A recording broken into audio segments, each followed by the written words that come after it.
talkSPORT Sports Update, powered by the Nissan Van Range. Score a winning hat-trick of performance, payload and price. Search Nissan Vans or head to your local Nissan Van Centre.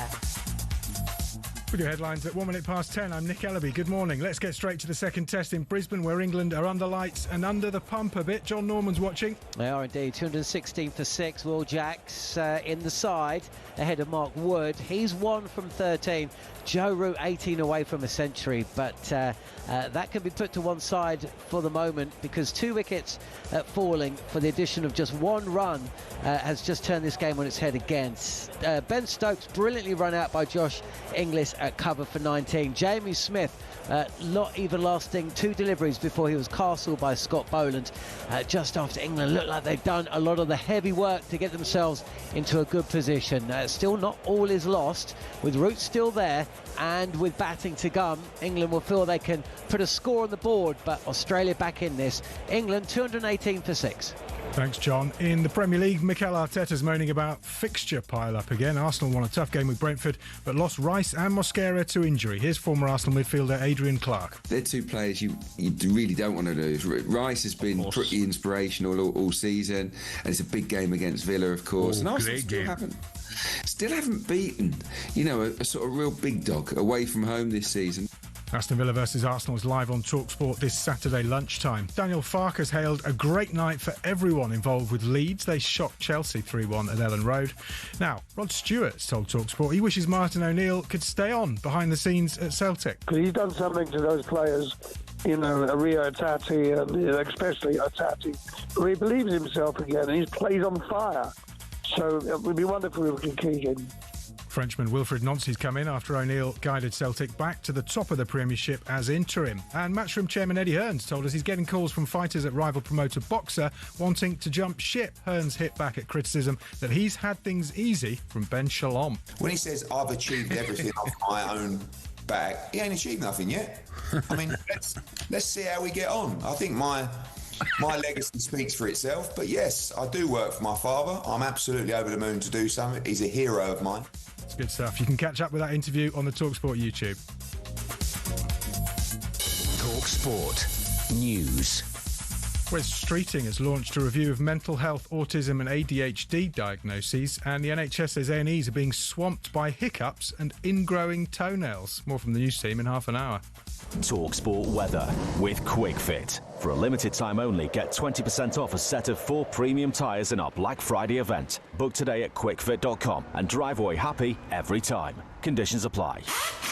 Wet and windy stuff moving north and east today. Brighter later across southern England, Wales and Northern Ireland. Breezy for most of us, colder than yesterday. So, we are almost ready to go. Ian Danter here in the commentary box. It is all about whether Dean Saunders can retain the talkSPORT World Championship.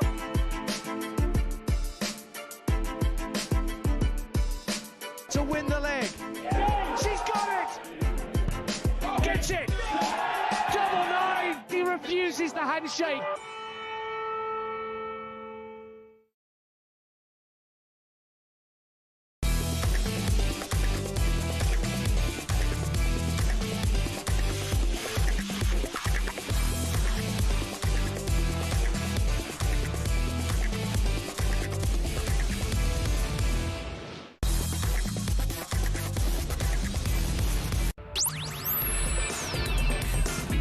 Very good morning to you. Listening to Sam Matterface and Simon Jordan, and we're live on talkSPORT this morning, right the way through till 1 o'clock. So Chelsea deservedly beaten by Leeds by 3-1 has their title challenge already come to an end before it's truly begun. And should this now stem the noise around Daniel Farke and his position as the Leeds head coach? Meanwhile, does Liverpool's rot show no signs of abating? 03717 223344. Text us 81089. What did you think about last night's game? Also today, Scott Parker, a yo-yo manager. With a squad full of depth, is anyone buying Arteta's welfare argument? Betting syndicate allegations against Brighton's Tony Bloom. Is this no more than just an optics issue? And from midday, we talk boxing with fight pundit Spencer Oliver. This is Sam Matterface and Simon Jordan, and we're live on talkSPORT. 100% engagement. Jim White and Simon Jordan on talkSPORT. Very good morning, Simon. How are you? Morning, mate. You good? I'm surviving the rigours and vigours of life. Oh, that is good to hear. Mm-hmm. We've inadvertently come dressed very similar today. No, we haven't. No, there's no similarity. Well, there is a slight similarity about it. Yours is a roll neck, mine is not a roll neck. Yours is a we're doing strange little combo you've got going on there, but there we are. Is it a strange combo? What's that all about? Because it is. Oh, okay. It's like the Bermuda Triangle of fashion, isn't it? Okay, well, you can take me shopping later. No. It was a busy night of Premier League action last night. Crikey. If you want to get down the Bermuda Triangle of fashion, Absolutely. That's exactly what Can I find something in the bargain basement that's a colour no one else in the world would wear? Yes, that's Luke. Yeah. Well, he looks great today. Anyway, about as good as Chelsea's title challenge looks after last night, because after a brilliant performance against Arsenal, getting a point in difficult circumstances, I think last night proves that Chelsea just too inconsistent to win the title. For every Barcelona, Liverpool, Tottenham, Arsenal with 10 men, there's a game against Sunderland, a game against Brentford, Brighton on Qarabag, and the game last night against Leeds, which sort of proves that it's going to be very, very difficult for them to challenge Arsenal, doesn't it? I didn't think they were going to. So a narrative that was being spun out that Chelsea were going to compete for the title, I thought was a fool's errand anyway. I described it the other day as Chelsea being 15, 16 months into a project that's 6 years in the making with Arsenal. So when you're comparing them as a side that will compete in this league, yes, do I think they can be a top 4 side? Absolutely. Do I think they can compete for second spot? Yes, I do. Do I think are they a better side than Arsenal? No. They're probably at the same space that Arsenal were. Arsenal had a propensity to be big in big games, and then over the last couple of seasons where they've had opportunities to either win the league or to be very, very strong in it, they've lost to teams that you wouldn't have expected them to lose to, in games that you wouldn't have expected them. And we've talked about the scheduling and so on and so forth, but all of these sides have got big squads. The amount of changes they made in this game tells you that the squad can't cope with certain aspects of a game, but also they're not there yet. They are literally, we can talk about the ownership model and say that's 3 years into its ownership model, but we can talk about the management cycle. Arsenal have got Arteta in a dugout for 6 years, built a side that's now got squad depth, has got muscle memory, scar tissues that is beginning to overcome, and knowledge. Whereas Chelsea are learning a little bit. So I think they're going to be very good this season. I think they're going to be very good in very individual games and individual moments. But did I think they're going to win the league? No. And interesting that you say that, because I also agree with the fact that it's not just the players that are learning and are developing. It's the manager who's learning and developing as well. And actually, I thought he really did well to adjust his substitutions and his formation, his tactics in the game against Arsenal on Sunday once they went down to 10 men. Yep. But last night, he made some strange selections and they ended up backfiring on him. And I wonder if he is in a situation where he is still learning to be a frontline manager.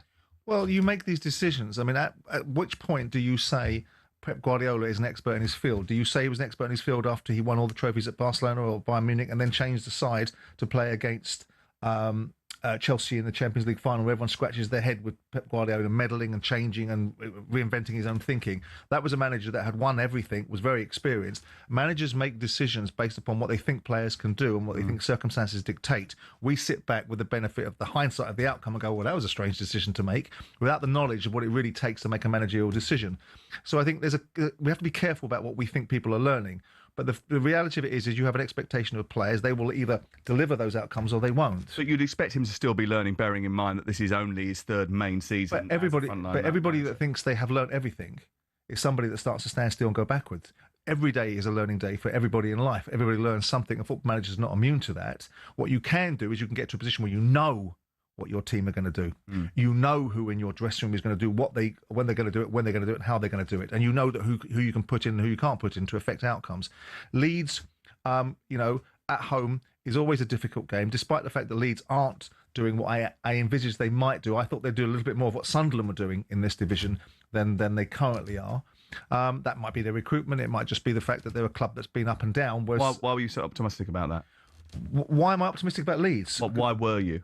Because I felt that the lessons that Leeds would have learnt under this ownership model, albeit this is the same ownership model that's made a bit of a Horlicks at Rangers, were conditioned to being successful again, because they know what it's being like. It's a big club with big expectation. They've been up. They were a side under Bielsa that challenged people's thinking about how bold they were going to be. Then they lost their way when Jesse Marsch came in.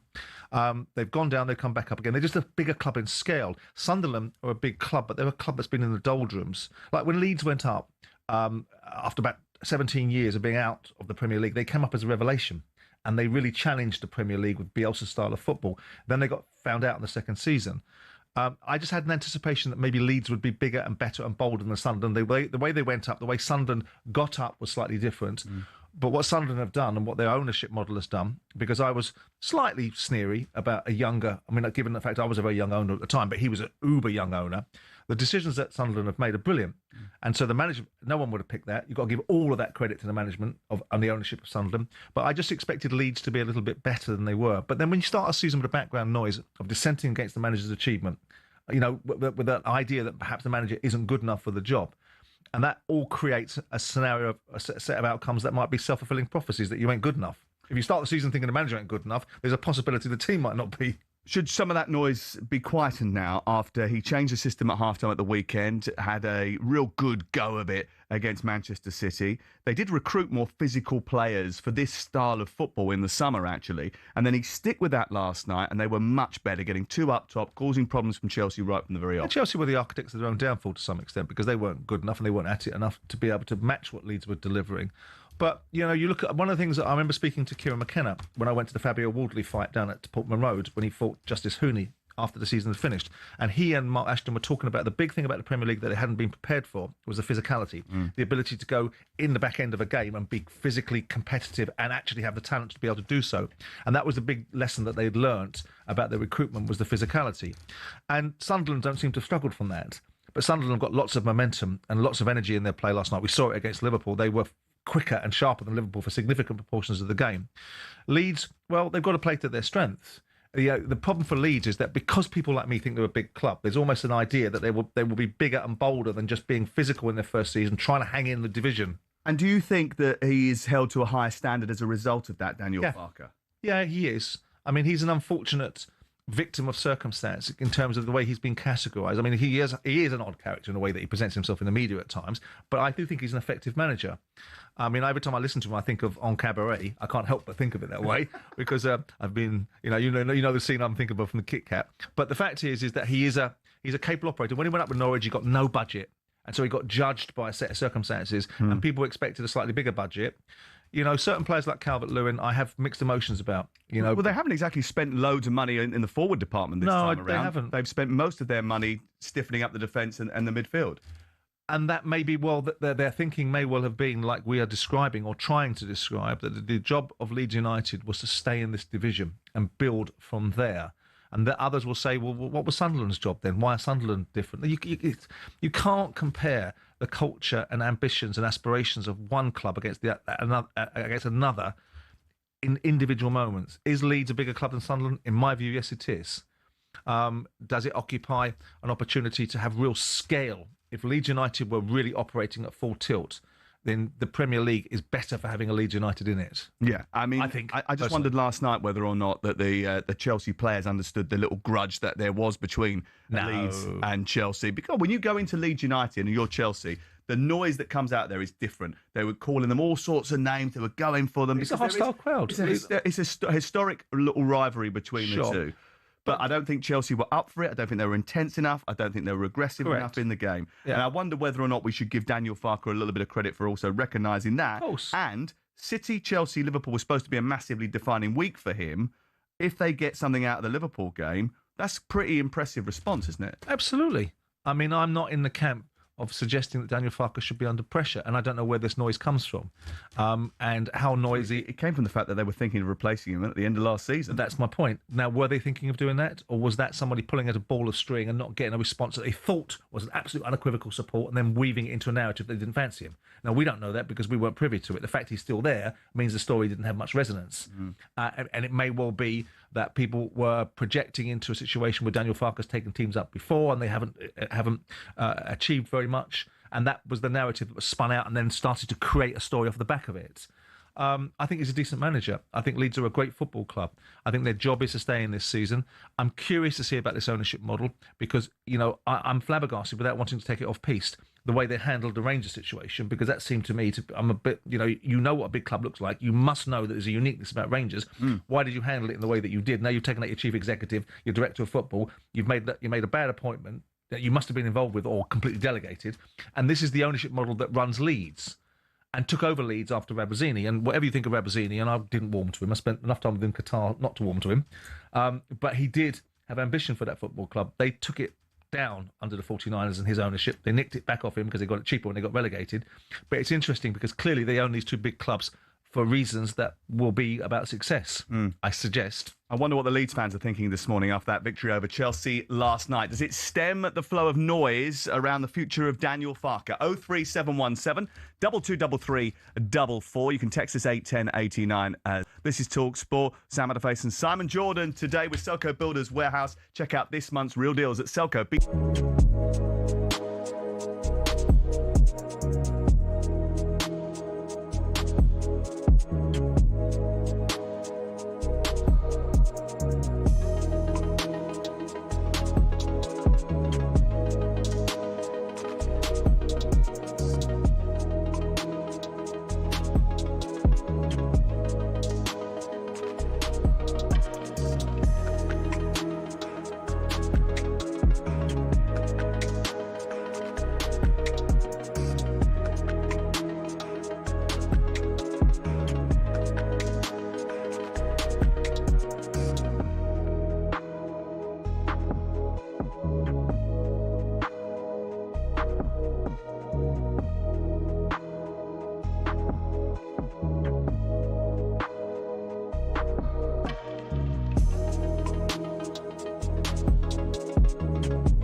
So, we are almost ready to go. Ian Danter here in the commentary box. It is all about whether Dean Saunders can retain the talkSPORT World Championship.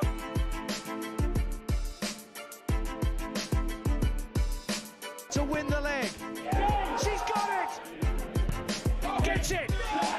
Double nine! He refuses the handshake.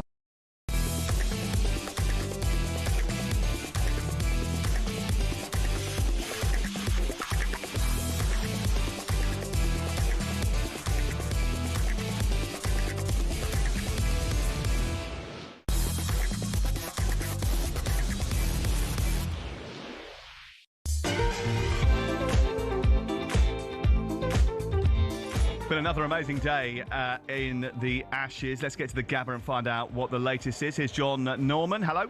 Hello, Sam. Yeah, it's been engrossing cricket. Not always of the highest quality at times, but when you consider the pressure of the occasion, the full house, the changing conditions overhead in this day-nighter, and the fact that we're seeing some individuals play that we weren't expecting to. One of them, Will Jacks, is in the side for this right now in what is expected to be a low-scoring encounter.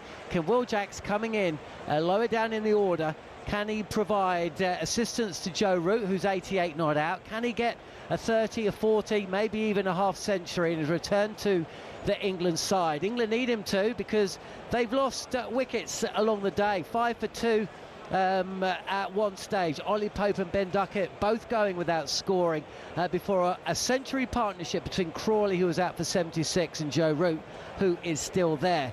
Just when England thought they might be getting ahead of the game in this session, Stokes run out for 19. Brilliant run out from Josh Inglis. Another man in the side, wasn't expected to play. And then Jamie Smith, who's never played a pink ball match, out second ball. Since then, though, Will Jacks has come in and, dare I say it, looked quite assured. He's 18 from 24, and Joe Root 12 away from that century that everybody is talking about in the build-up to this series. He's never scored one in Australia. There's no better day to do it than now and today, where England find themselves with an hour left in the game, an hour and a bit, 240 for 6.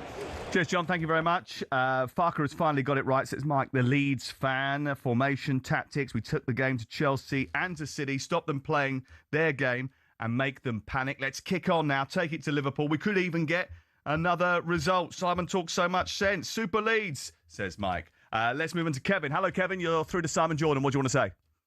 Morning, gents. You all right? Yeah, good. Thank you. Good. Couple of points, really. I don't know everyone calling for Farker's head before the last game and a half. I don't understand what they're asking for. We've got a manager that was promised the world, wasn't given what he wanted in the strikers department. Did he sulk about it and go national and start moaning about his board? Nope, accepted it and he moved on. Not only that, he's identified our style of football we played last year and the quality of players we've got aren't good enough for what he wants to do this season.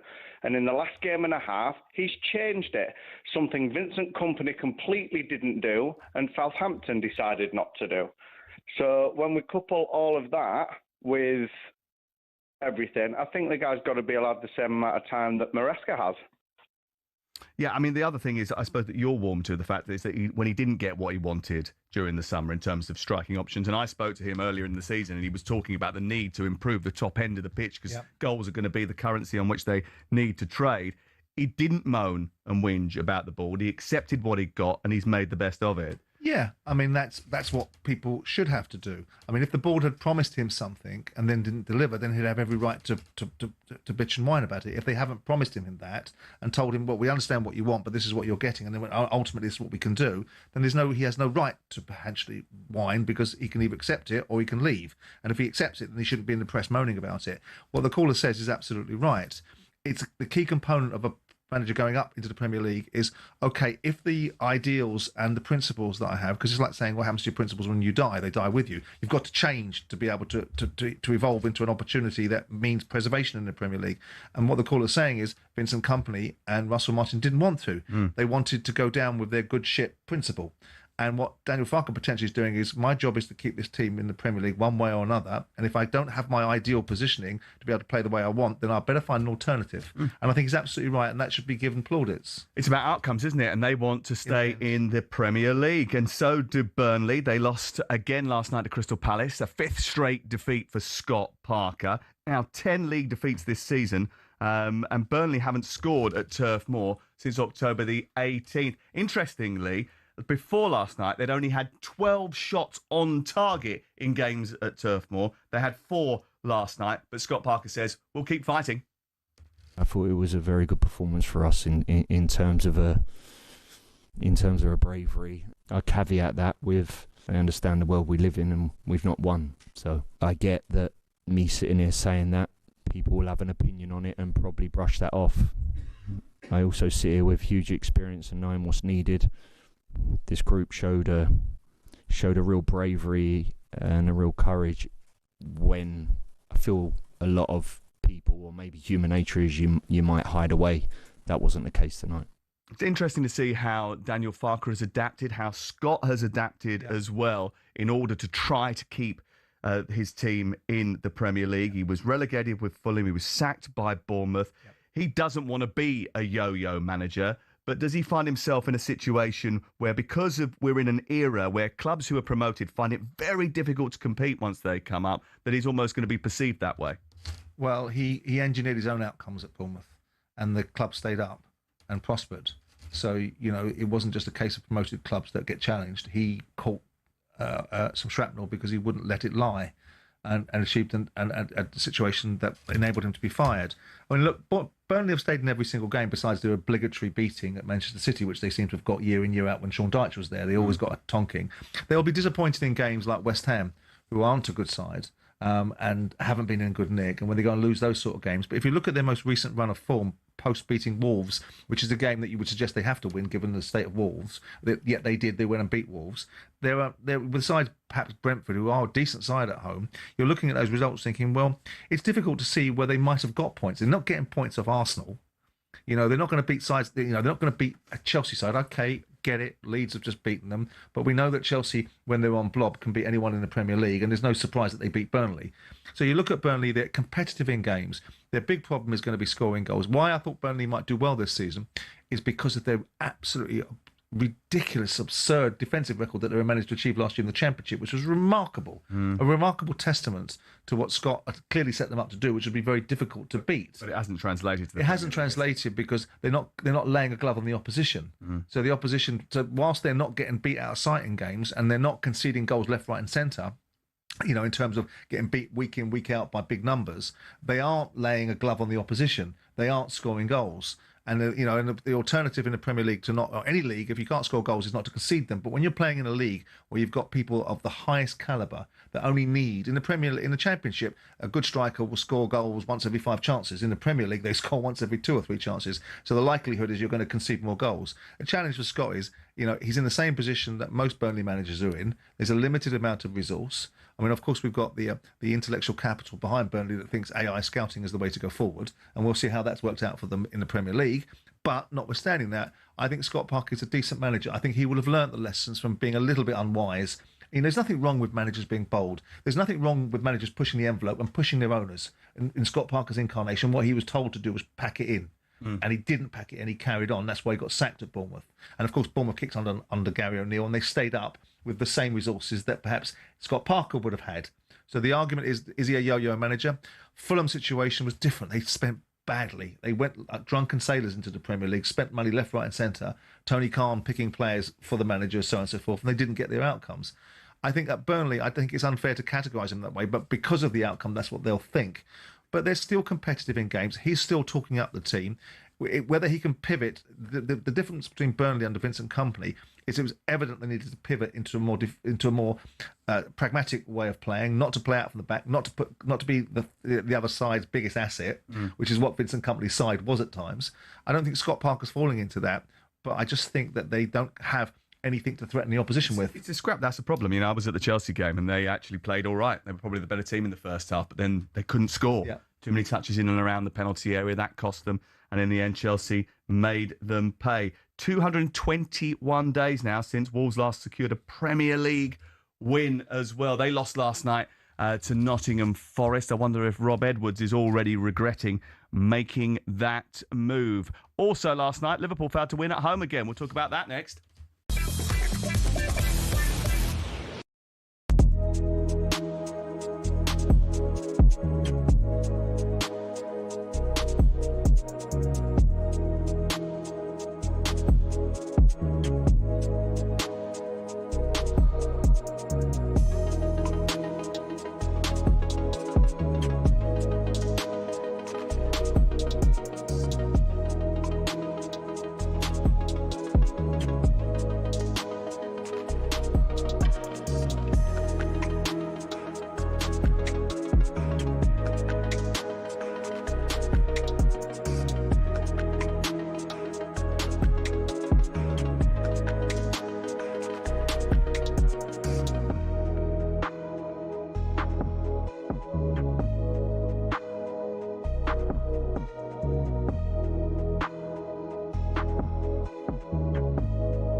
After another mad night in the Premier League, Arsenal march on. The 2-0 win over Brentford takes them back 5 points clear, but injuries to Rice and Mosquera are concerning, and Arteta's not happy with the schedule. Now we play Wednesday night and we have to play Saturday morning as well. We can play minutes, but if they can please give us just a little bit more time to recover and to make the welfare of these players a little bit easier, that would be great.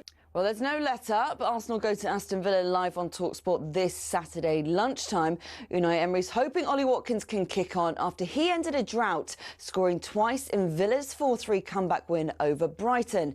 Now, problems continue at Anfield, where after Liverpool's 1-1 draw with Sunderland, Arne Slot says sides are now turning up there with more belief. Meanwhile, the pressure's eased a bit on Daniel Farke after Leeds shocked Chelsea 3-1 at Ellen Road. We are such a passionate club, and it's quite normal. There's always the outside noise, but I didn't have the feeling at all that we are not one unity. So we are a club on a mission, and this club wants to establish itself on this top level. And Maresca says Chelsea's inconsistency is down to the need to rotate players. Don't forget, talkSPORT will also be bringing you ball-by-ball updates and analysis of the second Ashes Test in Brisbane.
Joe Root is on the verge of a century for England, but he's lost another partner, John Norman. He has. It's Mitchell Stark who's been brought back into the attack to make the breakthrough. He's done so, but it's Will Jack's almost identical dismissal from the one we saw earlier today. Harry Brook, this time Will Jack's on the drive with the ball slanting across the right-hander, pitched up, and it's an invitation to drive if you dare. And just like Harry Brook before, and Will Jacks did dare to drive, but that movement that kept on taking the ball away from the right-hander took the outside edge of the bat rather than the middle, and the catch has been pocketed by Steve Smith. So Jack's little cameos come to an end. 19. Joe Root is still there. That's the one all of Australia want. He's 98 not out. He's played 29 innings in Australia before this one. Never scored a century. He's 2 away from correcting that. But England have lost their 7th wicket now. 251 for 7. Liverpool dropped points again last night, live on talkSPORT 2. I wonder if their rot shows any signs of abating. Didn't look like that last night against the Sunderland team, who took the game to them and did really well. Maybe should have won it late on in the match as well. Has Anfield become one of those grounds where it's not as difficult as it used to be to go and play? Afterwards, Arne Slot said that he assessed the performance slightly differently to everybody else. The aim is always to win, but we knew before the game how difficult it is to get a win against Sunderland, because they've been a team that made it really difficult for every other opponent this season. A team that only conceded 4 times out of 14 games 2 goals. All the rest they only conceded 1. There's a reason for that, because our goal was a deflection as well. But we took the shot from 7, 8, 9 yards, I think, and they took the shot from 20 yards. I think this game, the way we played it today, we've played a few of them recently, and it always led to a loss. Today, at least, we got a point out of the game. Liverpool travel to Leeds United next. That should be an interesting game. You were pulling faces during the course of that response. Trying to work out what he was saying. I wonder what your impression of what he said was. Well, I think he's trying to talk around the issues because he doesn't want to cause any more disharmony and disruption, because it's quite clear that they're not at it. I mean, you watched the game last night. It's another slow start. They wait to the very end before they start going for it. When they do start going for it, they leave gaps and Chiesa has to come to their rescue and clear off the line right at the very end of the game. I think he's trying to tread a bit of a tightrope, really, because they aren't playing well, and some of the big players aren't playing well. How do you get that back? When you say, you categorize becoming slightly disillusioned, I don't know. I'm trying to work out what I'm looking at myself. Listen, there is no shame against this Sunderland side that are a very difficult side to play against, that are full of beans, full of momentum, have no respect, and they're not going to Liverpool with any great awe in their minds about we're going to the wonderful Anfield and we're going to be beaten in the tunnel. And this Liverpool side are there to be having a go at. And the luster's gone off them in the same way, to some extent, Man City's luster's gone. People can think they can have a go at Man City. Previously, Man City and Liverpool were beating teams in the tunnel. Now they're not. Why these players are not performing at this level, why they aren't at it, to use your description, is beyond me, because that's a choice. If you're out of sorts and you're out of form, players have that. And you rotate players around and the next player comes in. But this is a malaise that seems to pervade the entire team. Some of the balls that Szoboszlai was hitting in last night. Look at the corner he took in the last minute of the game when Liverpool have got a corner to go to try and win the game. He can't even get it past the first man. That clearly, to me, I know it's necessarily an example people point at and say, well, that's a bit small-minded.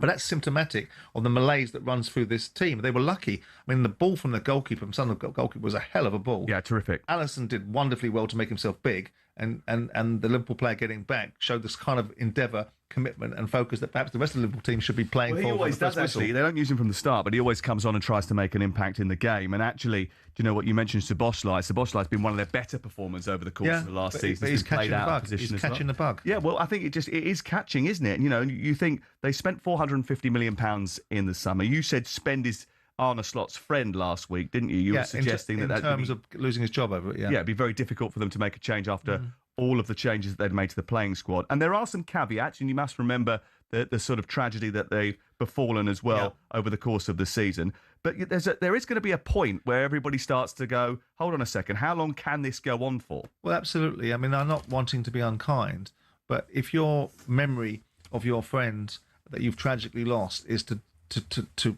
play poorly, rather than to respond to the memory of him by wanting to be so magnificent in your response, I find that a curious response, and often the way that football confects outcomes to give excuses.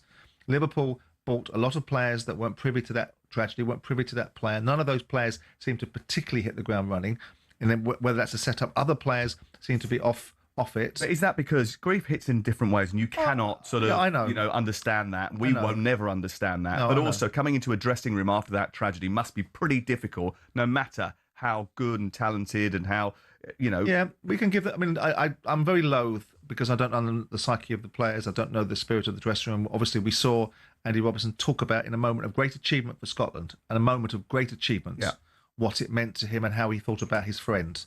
We're now talking about a group of players that apparently aren't having great achievements and are dwelling on the situation rather than Andy Robertson using it to galvanise his emotions towards Scotland's success of qualifying for a World Cup. Look, the bottom line is Liverpool started the season with 5 games that they won. They weren't great. They weren't great, but they won. And they don't have to be. You don't have to be great to win games. You just have to win them, because you've got a methodology to win games. They seem to have lost that methodology. They're getting taken to task by sides. Nobody saw last week, to go to the PSV game. Nobody saw Liverpool's collapse in the second half the way that it came about. They thought Liverpool were going to go on and win the game. It was really bad. Yeah, it was poor, and they've got to get themselves together. I don't know. It's an easy go-to situation. We don't really know that much about Slot last year, because he picked up a side that was in really decent nick with a really good group of players. Didn't have to change anything, just have to point it in the right direction and maybe sophisticate some of the heavy metal stuff, or heavy, whatever terminology was for Jurgen Klopp's football. And away they went. They weren't challenged in the league in quite the way that previous Liverpool sides have been challenged, because Man City declined. United were nowhere to be seen. Arsenal were still finding themselves as a team that can actually win a league.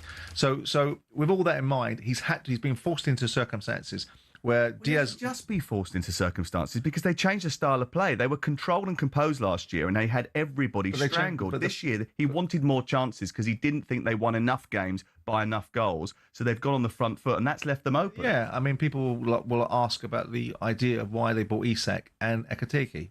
And then people start talking about Nunes. I've heard people start to rewrite history. Nunes was a waste of time, and all of a sudden people are suggesting that they're missing him. They couldn't get him out the door fast enough. People couldn't criticise him more last season. And all of a sudden, because he's not there, he's the reason, potentially, why Liverpool aren't operating at a level. Nunes couldn't hit a cow's backside with a banjo at times. 03717 223344. What are your views? If you're a Liverpool fan, has the identity changed? Why has the identity changed? How do you get the identity back? How do you get the Fortress Anfield back? 03717 223344. Quickly to John Norman, a landmark moment for Joe Root. Landmark moment and a wicket as well, Sam. 264 for 8 now, and Alex Carey, who has been flawless behind the stumps. I'm not sure how he's taken this catch. Top edge from the bat of Gus Atkinson, flown into the Brisbane air, and even though he had to run back, I don't know, 20, 25 yards, and Marnus Labuschagne is nearly taking him out. They both dive for the ball. Carey's taken the catch, but in and amongst all that, Joe Root, on the occasion of his 160th Test match, his 30th innings in Australia, and with 39 Test centuries to his name, has finally done it. He reached 3 figures with a clip down to the fine leg boundary. He's gone past 3 figures. He's still there, 106 not out. He needs a little bit of work from the 3 batters to come, but one thing that we should bear in mind, no team has ever scored more than 260 in a day-night Test match in first innings and go on to lose a match. And England now are 264 for 8, and in part, largely, that's thanks to a wonderful century from Joe Root. And that's fair, but they're also giving away wickets, aren't they? They are. They're making Australia's case easier for them. I love the way John Norman's just created a narrative for England to be smashed by now, which is if they go on and lose this because they scored 268 or 272, they'll be the first team to ever have done that, and that'll be the stick that we hit England with. John, you're creating a narrative. I don't think that, I mean, if that's the narrative at the end of this, I'll be surprised. I think that what we've seen from this series is you just cannot take your eyes off of it, because at every stage where you think you kind of know where the game is, something happens, you know, 2 evenly matched teams. Australia obviously enjoying the confidence of being 1-0 up, playing in a format that England don't play in very often. Oh, what are we going to see here? 5 for Mitchell Starc. He's just putting his hands up to receive the applause from the crowd. He took a 10 for, of course, in the first Test match. He's taken a 5 for today. But in terms of the narrative, well, hopefully the narrative will be Joe Root's first Test century in Australia, leading England to victory to level the series. John, are England better in their approach in this game? Have you seen any changes from the way they approached the first Test?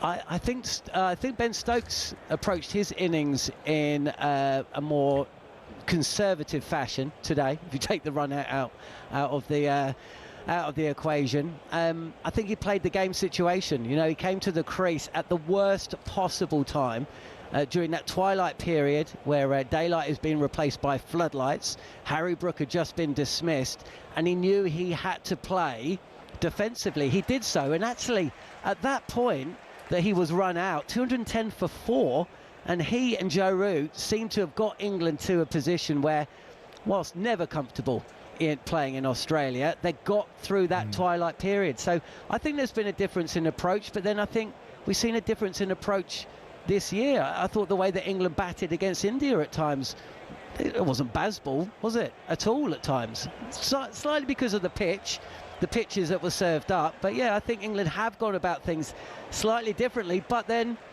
can you really say that when Jamie Smith, 2-ball duck, Ollie Pope, you know, he faced a handful of deliveries, and Ben Duckett was out first ball. So I'm not sure. The other thing to throw in there is that Joe Root has played like Joe Root. And I think that's what all of England want to see. Forget the baseball nonsense. If Joe Root plays in his way, then more often than not, he'll score runs. And England, more often than not, win Test matches when Joe Root scores runs. Well, he's got runs today, 106 of them on the board from 184 balls. England 264 for 8. John, thank you very much. Appreciate that. Great win for Leeds last night. The atmosphere was electric. I never wanted Farker out, to be honest. It's a results business, though, and I get that. And the results of late have been really poor, but I always felt we were due a win. Liverpool certainly due a win, and Leeds are their next opponents. Liverpool fans, we've got loads of calls coming through. Let's get some more. 03717 22 33 44. It's Sam Matterface alongside Simon Jordan today with Selco's Builders Warehouse. It's where the trade go.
almost ready to go. Ian Danter here in the commentary box. It is all about whether Dean Saunders can retain the talkSPORT World Championship.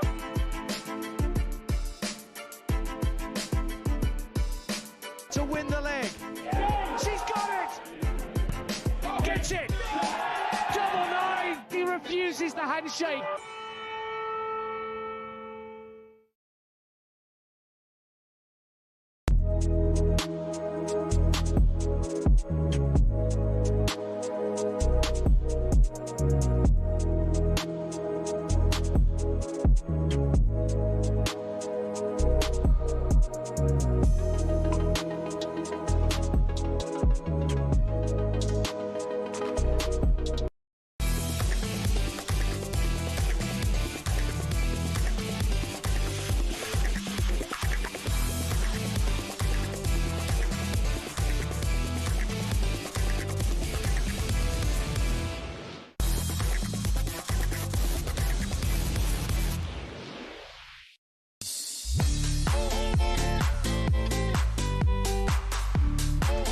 The wickets continue to fall. Another one has tumbled, John Norman. Yeah, another one going the way of Mitchell Starc. I wish he could share that cheat code around. He has taken 16 wickets in one shy of 3 innings.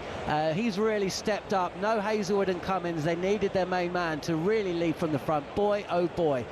Even the most positive Australian fan wouldn't have expected another 6 for 46 from Starc. Carse, another succumbed to the drive. Outside edge taken by Carey behind the stumps, who's been brilliant himself. So it looks like Australia might be batting, and I don't know if that's the worst thing in the world, you know. Half an hour to go, possibly, if either Archer or Root is to go shortly, and England can get amongst them. 264 for 9 then, England. Joe Root at the crease at 106 not out, but Australia 1 wicket away from batting themselves.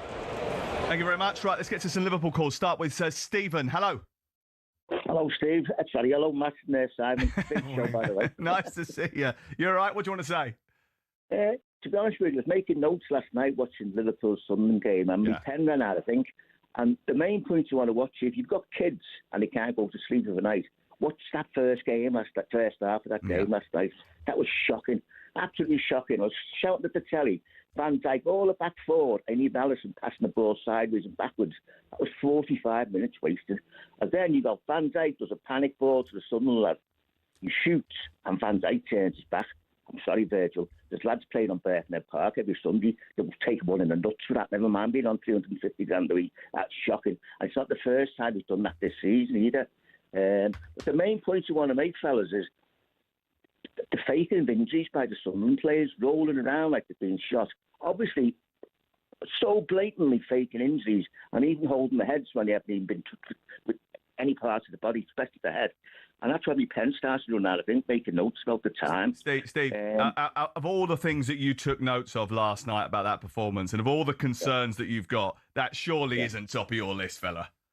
No, I know, Sam, it's not top of my list, but what I want to know is all these overpaid pundits on the telly who are watching the same football as me, nobody ever mentions it. It gets mentioned occasionally by Simon, I believe. But no, it's not my main point, but it's spoiling football, Sam. And my main point is Arnie Slot wasted 45 minutes there, that game. And then he only started playing when he went 1-0 down.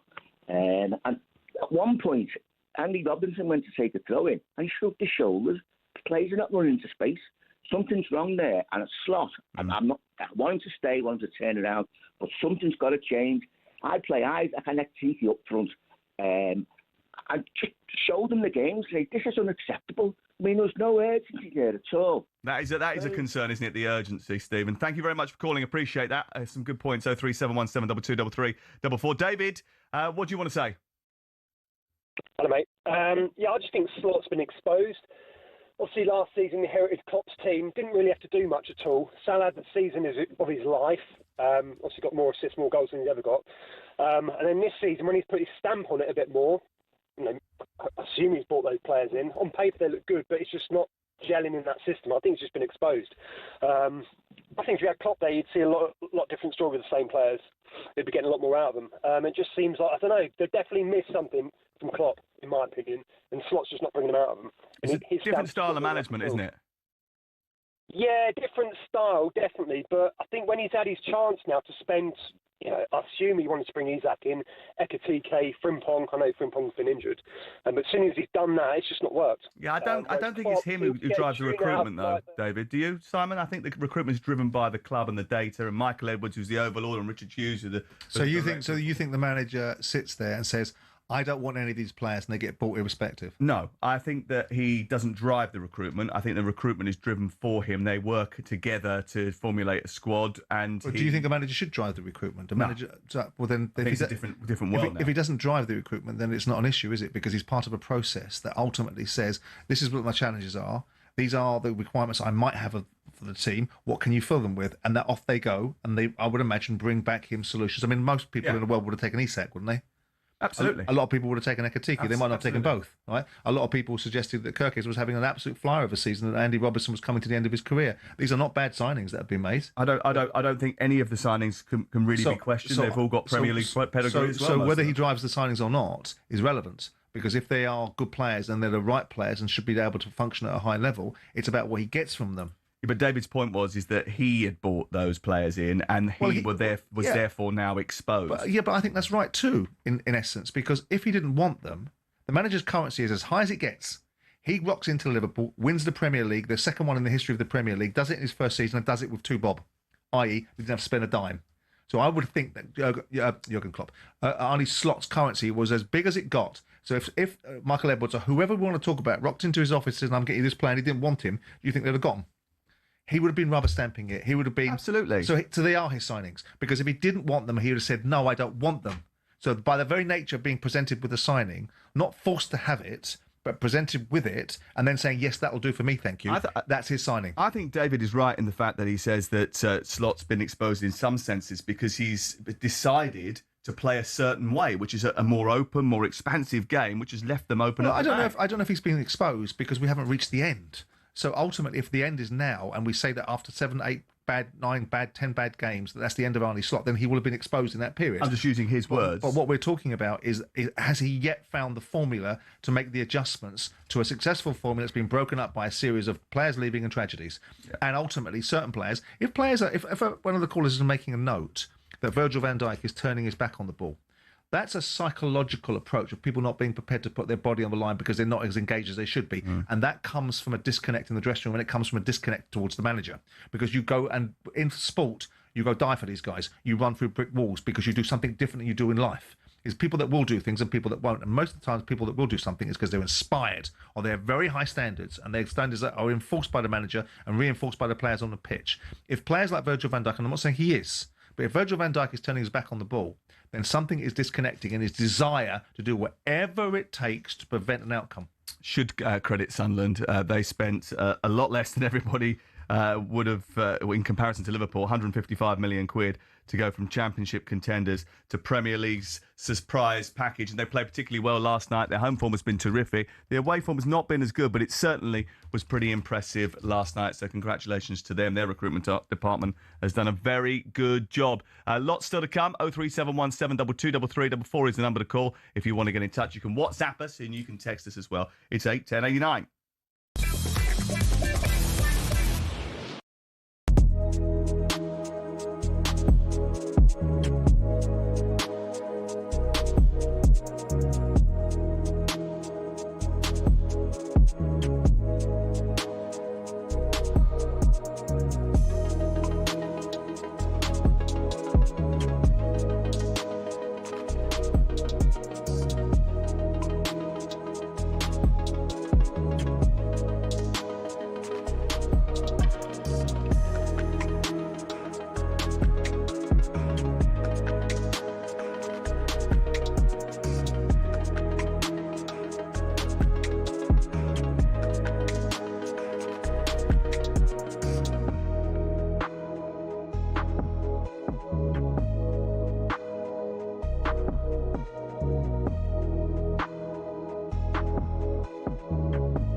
talkSPORT Sports Update powered by the Nissan Van Range. Commercial vehicles that go the distance for your business. Search Nissan Vans or head to your local Nissan Van Centre. With your headlines at 11:02, I'm Nick Ellaby. Good morning. We don't have to see Matthew Hayden walk naked around the MCG. That's because Joe Root scored his first century in Australia. John Norman's watching the second Ashes test. What a time to be alive. 272 for 9, England. I think they're going to declare at the end of this over. 2 balls remaining. Joe Root, 113 not out. He's finally done it on the occasion of his 30th test innings in Australia. The mainstay of another slightly sorry-looking scorecard. Only Zach Crawley was 76, really giving anything towards England. 3 ducks in the top 6 as well, and 6 wickets for Mitchell Starc. But Australia will possibly have to bat out the last 15 minutes on another exciting day of Test cricket, which has seen England reach 272 for 9. Thanks, John. Now, the PDC World Darts has finally been moved to the Great Hall at Ali Pali. That means 5,000 people can attend each session. That's up from around 3,000. And the darts will stay at Ali Pali till at least 2031. We'll have live coverage of the whole thing starting next Thursday on the talkSPORT network. Ahead of the World Cup draw, live on talkSPORT tomorrow afternoon, Rod Stewart's laid into Donald Trump and his threats around the matches next summer. Wherever the games are played, if they're democratic states, he wants them moved out. Now, whether he's going to get away with this is ridiculous. He just can't keep his nose out of anything. Rod's also told us he'd love to record a World Cup song for Scotland and wishes Martin O'Neill could stay on a bit longer at Celtic. O'Neill makes way for Wilfred Nancy after guiding Celtic back to the top of the Premiership. Now, Matchroom chairman Eddie Hearn says Boxers Ben Shalom having a go at him is like PSG having beef with Accrington Stanley. Hearn has criticised production values of Boxers' latest event. It's terrible times for him, and you've got to fight back, and it's good to see him fight back. I think it's, we've had calls from a number of his fighters in the last few days wanting to join Matchroom, and the exodus is upon us, so keep battling away. It's good stuff. Catch up with that interview on the talkSPORT YouTube. talkSPORT News. The number of people in hospital in England with flu is more than 50% higher than at this point last year, and the Health Secretary is launching a review of mental health, autism and ADHD diagnoses. There's more from the news team in half an hour. talkSPORT weather with QuickFit. Get 10% off 2 or more premium tyres in our Black Friday event. Don't miss out and book today at quickfit.com and drive away happy every time. Conditions apply. England haven't declared yet. 273 for 9. Here, wet and windy conditions moving north and east. Brighter later across southern England, Wales and Northern Ireland. Breezy day, colder than yesterday. So, we are almost ready to go. Ian Dancer here in the commentary box. It is all about whether Dean Saunders can retain the talkSPORT World Championship.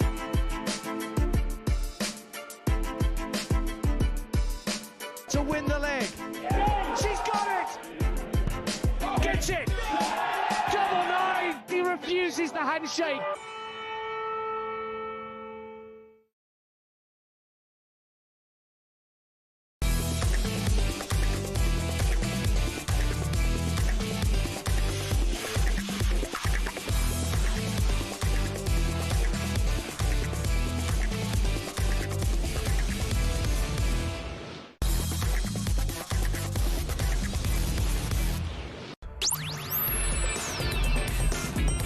It is talkSPORT with Sam Matterface and Simon Jordan. Good morning wherever you are and wherever you're listening. Thank you very much for joining us. So many people getting in touch today about last night's football. Sunderland doing well away at Anfield. Liverpool struggling again. Chelsea losing at Leeds. Villa winning again despite being 2-0 down. We'll get to Arsenal and Mikel Arteta's comments as well in the next hour or so. And from 12 o'clock, we got boxing. Spencer Oliver is going to join us as he does every single Thursday. But now it's time to round up some of football's top business stories with Tesco Mobile for Business. Business briefing on talkSPORT with Tesco Mobile for Business. Got a side hustle? Get business phone bills for up to 40% less than the big mobile networks. For terms and verification, visit tescomobile.com/business. You're listening to White and Jordan on talkSPORT. If you want to watch the show, you can on YouTube, or you can watch it on the talkSPORT app as well. Big story from yesterday surrounding Tony Bloom and Brighton, a former Star Lizard employee, suggesting Ryan Dudfield is suing for a share of what he says is around £189 million in profits from a football betting syndicate that he helped operate. The court documents claim that the syndicate was led by Tony Bloom, Brighton's billionaire owner and one of the world's most successful professional gamblers, through his betting consultancy, Star Lizard. The lawsuit says George Cottrell, a close associate of the former chief aide to Nigel Farage, now a key figure in Reform UK, let the syndicate use his betting accounts and acted as a frontman or stalking horse for its wages. Bloom has got special FA permission to run a betting consultancy despite owning Brighton, with conditions that he cannot bet on his own club or competitions that Brighton are involved in, and his activities are audited. The claim is not about match fixing, but how the syndicate allegedly used multiple high-stakes accounts, including those of Cottrell and other wealthy figures such as footballers and business people, allegedly, to get big bets on when bookmakers limited individual gamblers. I mean, there's a lot of headlines here and some good information from our colleagues at the Times, like the special dispensation for those previously involved in gambling. We learned that Matthew Benham at Brentford has this as well. But actually, is this no more than an optics issue? Someone who's got a grudge suing someone for money because they feel they've missed out? Yeah, well, that part of it is, absolutely. That's a court case. That's enabled the information to find its way into the public domain and perhaps stop anyone stopping it from finding it there, because ultimately if there was any doubt about the veracity of it, then Tony would have stopped it and stopped the media from being able to print it. The fact is he's been given dispensation. Everyone knew what he was and what his business was, and the same way they knew what Matthew Benham's was when they bought the various football clubs. Whether the optics of it should dictate how people view, I think too many times in society we judge things by the optics rather than the mechanics of what's behind it. The nuance and context is completely discounted because it doesn't suit the lazy way of approaching content in certain sections of the media. Corridoring somebody through, look, I mean, some would argue what's sauce for the goose is sauce for the gander, but it's a different animal. If you've got a player participating in a game that's surreptitiously betting on things, which is often what the case is, rather than a professional betting business that has got inherent restrictions upon it, inherent reporting obligations, and clear transparency to some extent about what it's doing in terms of the eyes of those that have sanctioned it in the first place, which is the FA. To me, it's a bit of a non-story. It makes a story because we've laced it with all kinds of different parameters. A, it's a betting syndication. B, it's an owner of a Premier League football club. C, it's got potentially someone that might become Prime Minister of this country, however you view that. D, it's got socialites attached to it and who they date and who they don't date. So none of that is particularly prevalent. It's a story that's getting backfilled in with headlines that grab people's attention. Do we think that someone that owns a betting business should, in this industry, be able to bet on other things?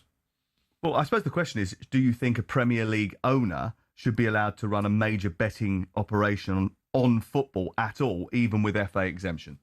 Well, they kind of knew what he did prior to him being able to buy a football club.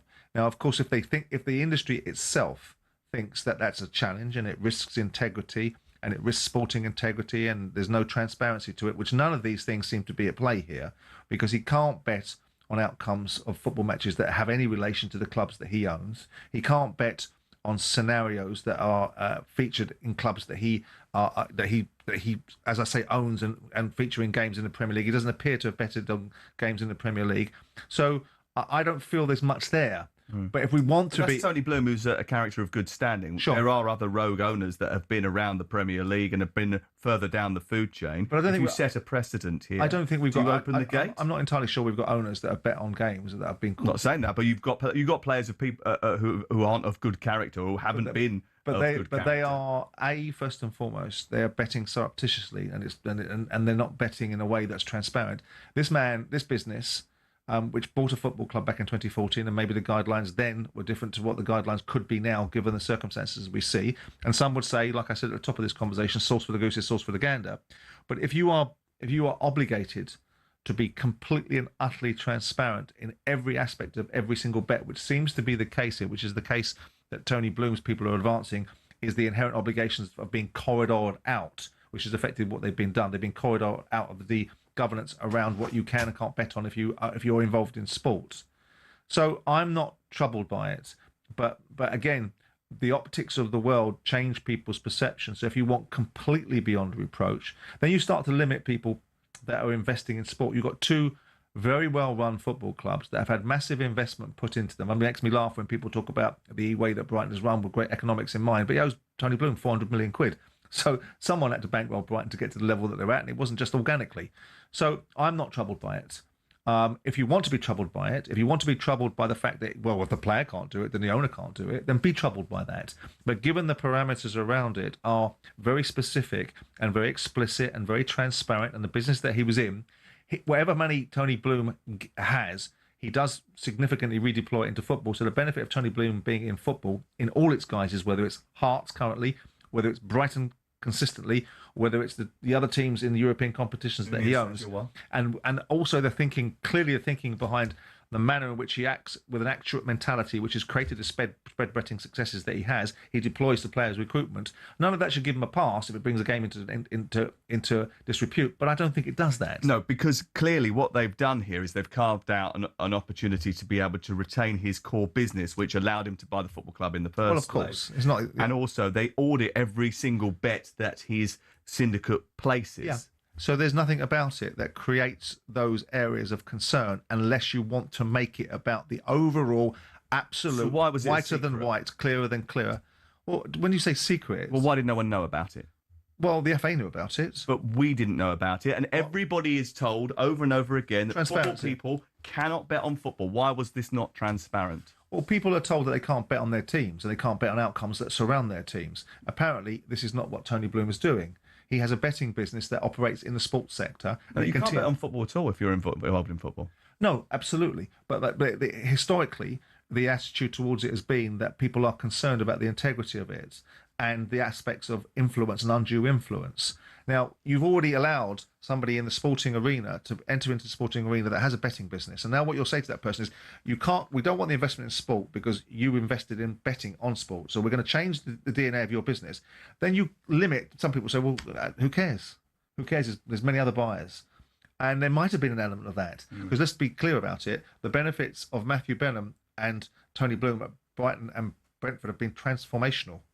These clubs, once upon a time, Brighton were playing on a paddy field with a scout hut as their boardroom, right? And along comes Tony Bloom, and it's a whole transformation. And something significant and similar has happened at Brentford, maybe not to the extremes. Now, that doesn't give you a pass if the challenges are that the game is actually being eroded by people that are potentially questioning its integrity. But I think the nature of this is very different to players. There is a difference between players and owners. It's different, but I just don't know why you didn't tell everyone. I don't get it. I just don't get. I don't. Perhaps nobody asked him. Well, I mean, do you walk around just out of curiosity, if somebody asked him a question, has anybody during his tenure, just out of curiosity, and we probably neither one of us know the answer to this, has anybody asked him, have you continued with your betting book as you did before? And if he said no, then you can question the integrity of it. Does everybody run around volunteering information about their lives and businesses? I think clearly it's not about Tony Bloom. This is more about the governance of football and everybody knowing for the benefit of transparency. What the rules are. So let me be clear. The rules are different for Tony Bloom and Matthew Benham than they are for everybody else. The rules, and that's okay because we understand the mechanics But did you behind know that there's a rule that says owners can't go on a football field? Because ultimately, I was subject to that rule. But apparently, does Evangelos Marinakis know that? Well, you tell me. But I tried to walk onto the field after the playoff win against West Ham and was told by Nick Craig, the head of legal at the Football League, you can't go on, it's health and safety, it's Football League rules, which I said, well, fortunately, it doesn't apply to me anymore because I'm in the Premier League, so bugger off. But the fact of the matter is, who knows what rules applies to individuals? Of course, there's different sets of governances to owners than there is to players because there's different sets of obligations. In an ideal world, what you suggest is, in the socialistic world that we seem to want to live in this country, everyone's got to be equal. Everyone's got to be equal. It's just about equally poor, but the bottom line is that there is a different set of parameters around owners. It's like, I wrote an article once about a referee, and I got sanctioned by the Premier League because I would criticise the referee. You brought the game into disrepute. In their mind. In my mind, I didn't realise I'd handed my right to freedom of speech up when I bought a football club. Did you defend yourself? Yeah, I did, very much so. Did you win or lose the hearing? They fined me £10,000, which I said I would pay in pound coins and deliver to Soho House. And then they said if you didn't do it again, we wouldn't sanction you. And I continued to bait them, name the panel on every single article I wrote for The Guardian for the next 6 months later, and begged to get fined, and they never enforced it. But I don't think this is about transparency. has it been deliberately buried? Did somebody have the foresight at the time to ask the FA, just out of curiosity, these two betting moguls and magnates that have bought football clubs, that have got sports books, and we know they've got sports books, are you allowing them to continue that? And if they said at the time, well, no, then the game would have been brought into disrepute because it would have been held. And I think the assumption amongst most people is... Well, don't assume then. The rules are that you cannot bet on football if you're involved in football. Well, why would you... If you're an agent, you can't bet in football. Well, if you're an agent, you shouldn't be able to do a lot of things, like in my view, exist. But that's a different discussion. The fact of the matter is that if you ask the questions, yes, there's a reasonable assumption that it should apply to everybody else. But if you've got betting people that own football clubs that are doing it as a matter of course, is it unreasonable if they are audited properly and held to account that they continue the fundamentals of their business, which in essence, to some extent, has benefited the member football clubs and football per se? Which we should probably have already known, really, bearing in mind that Bet365's owners own Stoke City. So clearly it's been able to be carved out for them as well. This was a roundup of the football's top business stories with Tesco Mobile for Business. Business briefing on talkSPORT with Tesco Mobile for Business. Got a side hustle? Get business phone bills for up to 40% less than the big mobile networks. For terms and verification, visit tescomobile.com/business.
So, we are almost ready to go. Ian Danter here in the commentary box. But it is all about whether Dean Saunders can retain the talkSPORT World Championship.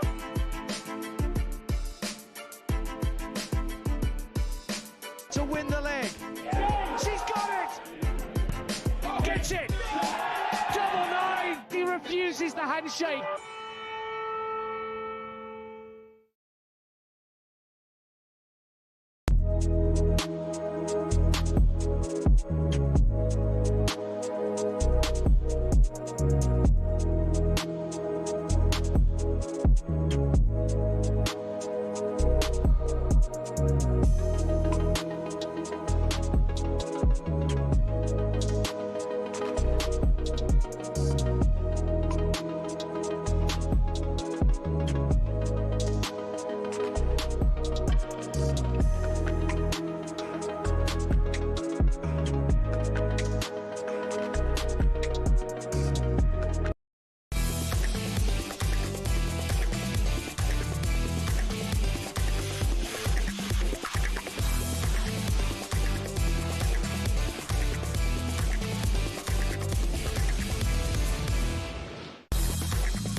Football continues actually tonight. We've got Manchester United against West Ham. It's live on talkSPORT this evening. 8 o'clock kickoff this evening. We're on air from 7 o'clock. It's not quite stumps in the cricket because there's a one-man show going on, John Norman. I think it's a two-man show. Jofra Archer's just reached his test best, 30 from 21, 2 sixes and a 4. And alongside Joe Root, I think these two have changed Ben Stokes' mind, which takes some doing. I think Stokes wanted to take them off and have a few overs in the darkness against the Aussie openers. But after the two combined to smash 19 off and over, he thought, actually, I'll just let them carry on. And carry on they have. 55 runs unbeaten for the 10th wicket. And it's only taken 5.4 overs. So some gloss at the end of another action-packed day. Can't wait to hear Bumble's view on all of the proceedings today. But England and Australia, you'd have to say, have probably just about shared the honours. 319 for 9 England, and we've got 5 minutes left in the day. Thank you very much, John, for all your Ashes content, by the way. Subscribe to the talkSPORT Cricket YouTube channel and the following on podcast feed. How have they shared the honours? If no one scored more than 260 runs in the first innings and went on to lose a test, how have they shared the honours? It's been a great day for England, hasn't it? Well, let's speak to David Bumble-Lloyd and ask him what he thinks about it. Are you agreeing with John that they've shared the honours, or do you think this is a good day for England, Bumble? Eventually, I think it's a cracking day for England. He was going to declare. You could tell that the players had got changed. We better declare, let's have a ball. And then these last two got to work, and they've put England in a really good position. Why I say that, it's only just over 300, but it's a pink ball day-night test. And there's all sorts can happen. You're starting daylight, it's great. Then there's twilight, you can't really see the ball. And then the lights come on and it dodges around a little bit. And so it's a totally different game. So if you get 300, and we've got 300 eventually, and we've played some rubbish, but Joe Root has been sublime.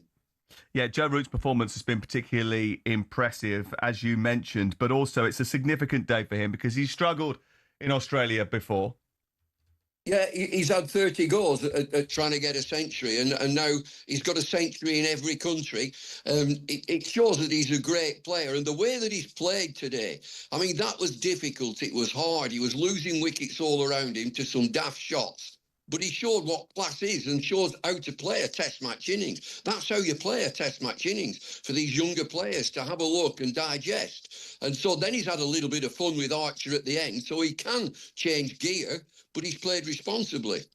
Simon was a little bit perturbed about the format of the Ashes series, weren't you? You're not entirely happy about the day. David, I might have just been being a bit anal retentive about it, but I'm looking at the competitivity of the series and the like for like. We don't play day-night tests in the UK, so why did the Australians get to adjust the series and play it on a different level, a different playing field? Yeah, they usually play this day-night match at Adelaide.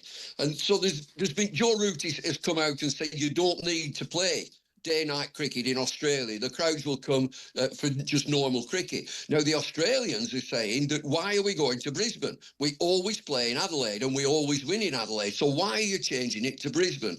And of course, the bottom line is that it's financially viable. Commercial revenue. But what do you think about the integrity of the competition, though, David? I mean, we play 5 tests in the UK. The Ashes are the Ashes. The format should be the format. Why do we have to pay a different format of it? I know the commercial revenue. I know it's all about broadcaster dough. I get it, right? But in terms of the sporting integrity of the sport, where are you on that? Well, I think it's unnecessary, personally. I think the Ashes can stand on its own just by playing normal test match cricket. And, of course, it's all crammed into a very tight schedule because of the schedule. And so that puts demands on the players and the supporters as well. Nevertheless, it will be a fantastic series, this. It will. Yeah. England have to get something from this. And that get something is a win. They've got to win this game. We were talking earlier about the statistics that suggest you don't lose a day-night test if you get over 260 in your first innings, 322 for 9. Do you expect them to go on and win this test match from here, and how do they go about it? Well, they've got the tools to do it. Number one, you want runs on the board, and I think that's a decent total because of what's gone on previously in matches, in pink ball test matches. Now, they've got the tools with the attack as well, and they've got to bowl with great discipline. I think that is so important. Don't get carried away with playing the man. Just play the situation to hit the top of off stump regularly, and your awards will come. And as I just mentioned earlier, it is 3 phases. Pink ball, you've got daylight, twilight, night time. It's 3 phases. I mean, I'd never wanted to play in this because it looks to me as an old stager, it looks a lottery. Is it a must-win, David? Because I was sort of ruminating in the break about, given the fact that most people, or the narrative was being that Australia don't lose these games. They've lost one against West Indies in recent times, but this is a default setting, Australia win it. If England were to at least get a draw out of this, wouldn't this, to some extent, be a morale-building, momentum-building sort of backdrop to defying the conventional wisdom, coming out with some form of result? Yeah, coming out with a result, and a draw would be a good result. But in these matches, you just don't get draws. They're finishing in 4 days and in 3 days. They're just finishing because the ball is on top. The ball dominates the bat, and that's why I hope that we see that this root innings is a world-class performance. Yeah. David, thank you very much. David Bubble-Lloyd joining us once again. Remember, the cricket YouTube channel, the talkSPORT cricket YouTube channel. Great commentator, isn't he? He's fantastic. Brilliant. Great personality, brilliant turn of phrase, terrific. And he will be involved on the talkSPORT cricket YouTube channel throughout the course of the series. And, of course, our podcast, the Following On podcast, is brilliant. John Norman and the gang taking you through absolutely everything you need to know from the Ashes series this time around. This is talkSPORT with Sam Matterface and Simon Jordan this morning, and Selco Builders Warehouse. Check out this month's real deals at selcobw.com.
After another mad night in the Premier League, Arsenal march on. The 2-0 win over Brentford takes them back 5 points clear, but injuries to Rice and Mosquera are concerning, and Arteta's not happy with the schedule. Now we play Wednesday night and we have to play Saturday morning as well. We can play minutes, but if they can please give us just a little bit more time to recover and to make the welfare of these players a little bit easier, that would be great. Well, there's no let-up. Arsenal go to Aston Villa live on talkSPORT this Saturday lunchtime. Unai Emery's hoping Ollie Watkins can kick on after he ended a drought, scoring twice in Villa's 4-3 comeback win over Brighton. Now, problems continue at Anfield, where after Liverpool's 1-1 draw with Sunderland, Arne Slot says sides are now turning up there with more belief. Meanwhile, the pressure's eased a bit on Daniel Farke after Leeds shocked Chelsea 3-1 at Ellen Road. We are such a passionate club, and it's quite normal. There's always the outside noise, but I didn't have the feeling at all that we are not one unity. So we are a club on a mission, and this club wants to establish itself on this top level. And Zamareska says Chelsea's inconsistency is down to the need to rotate players. Don't forget, talkSPORT will also be bringing you ball-by-ball updates and analysis of the second Ashes Test in Brisbane.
Stumps in the cricket. Let's get to John Norman.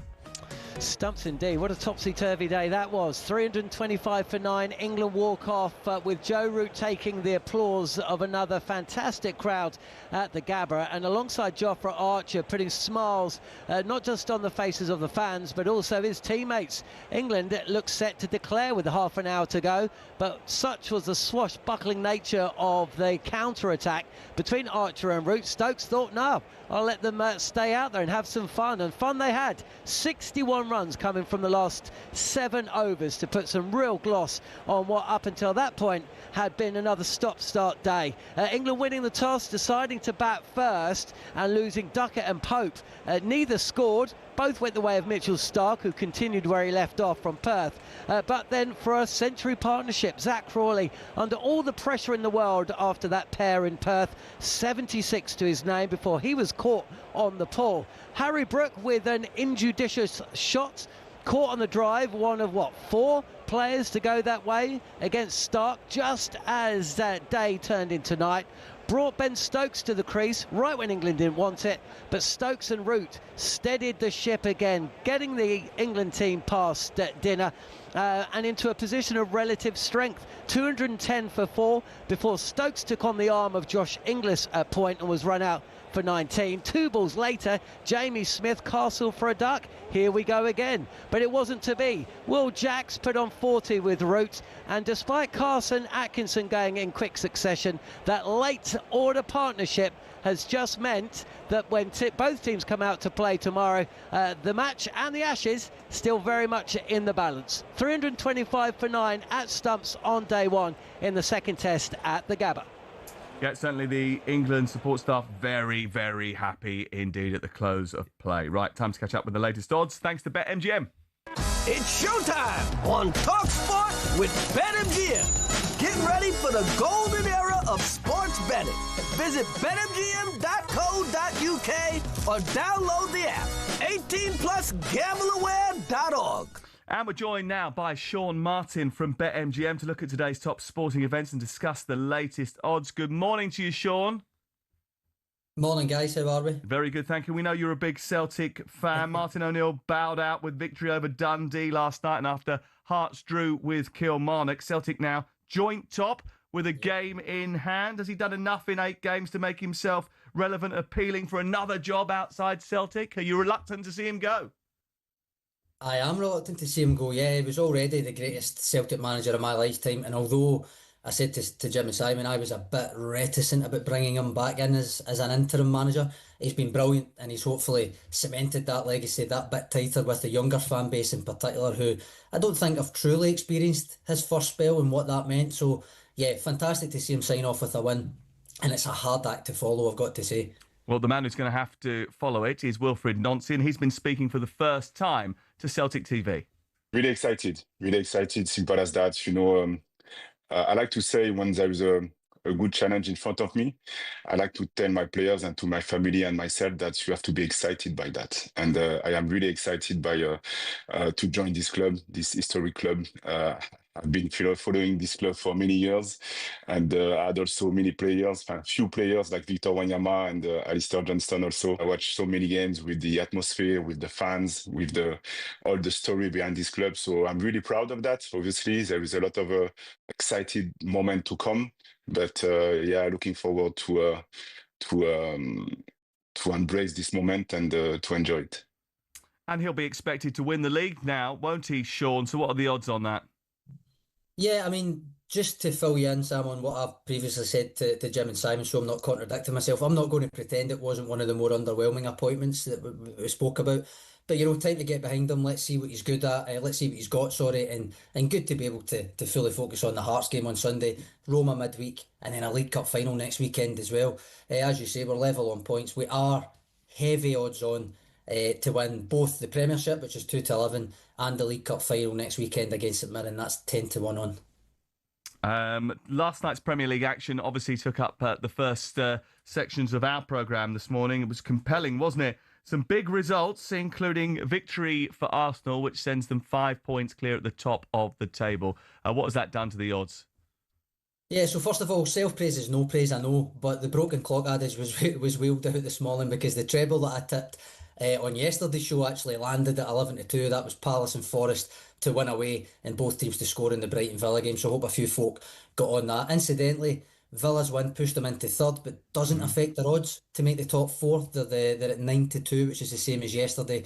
A good draw for Sunderland, have to mention that, at Anfield. And it was rotation really for Arsenal, but it didn't really matter. Another solid win, and they remain odds on for the title, guys. And of course, big win for Leeds over Chelsea at Elland Road. Matt Gibson, borderline insufferable about that this morning. I've heard on the group chat he's been thrashing a few little memes around. Yeah, he's pretty proud of himself. Yeah, maybe not borderline insufferable, maybe just insufferable about that this morning. But it does pile a wee bit of pressure on West Ham to maybe go and get something tonight at Old Trafford, doesn't it? West Ham have to get something, really, don't they? Because they're in the bottom three going into that game against a Manchester United team that have been, well, let's just say in and out. Some good performances and some indifferent ones, but they can go above Liverpool with a victory. They can. They're quietly closing in top six. Sam, they lost just 1-7, unbeaten in 17, I think it is, midweek Premier League home games coming into this. West Ham, obviously a slight upturn in form under Nuno Espirito Santo, but yet to win an away match under him. And ironically, the only away match they have won this season was against Forest when Nuno was the Forest manager. Good record against United recently, mind you. Beat them at Old Trafford in May, I think it was. And some might be tempted by odds of almost 6-1 for them to do it again tonight. The draw is at 4-1. United favourites at 4-9. Interestingly, by the way, we were talking about this morning. Bruno Fernandes never scored against West Ham in his 14 appearances against them. It's the team he's faced most in his entire career without scoring. If the listeners fancy that that's going to end tonight, then a United win and Bruno anytime scorer comes in at around about 2.5-1, guys, or make it first goal scorer, and that stretches it out to 6-1. Interesting. Simon, you've been on a bit of a run with your predictions. What do you reckon about tonight, Manchester United against West Ham, live on talkSPORT?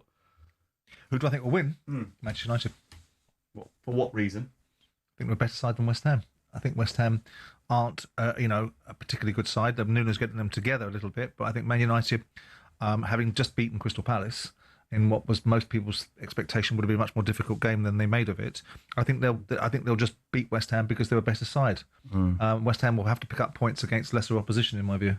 West Ham in a situation where they just don't score enough goals or look like they're ever going to score a goal. It was a poor performance, I thought. Well, Callum Wilson's beginning to get going, isn't he? I mean, he seems to have gotten back into favour because there was a period of time where he didn't even seem to get into the starting lineup, or even, with Nuno, and there was a debate whether he was being fancied by Nuno because he wasn't his signing. But Callum Wilson, when fit, is a good player. Yeah, Fulkrug's fit as well now. Came off the bench during the game against Liverpool. Tomorrow we've got the World Cup draw for you on talkSPORT. Talk me through this. Obviously, we don't know what's going to happen. We can't predict what's going to happen, but we can tell you this, that England, Spain, France and Argentina will get nowhere near one another until the semi-finals, quite probably. I'll be glued to the screen tomorrow around about 5 o'clock, I think it is. See who Scotland draw. It's 12 groups of 4. I wondered if you would... I love you got that straight in there. Brilliant. Well done. Listen, congratulations. It was a great night, by the way, that night that they beat Denmark. It was a brilliant night of football. But anyway, who's going to win it?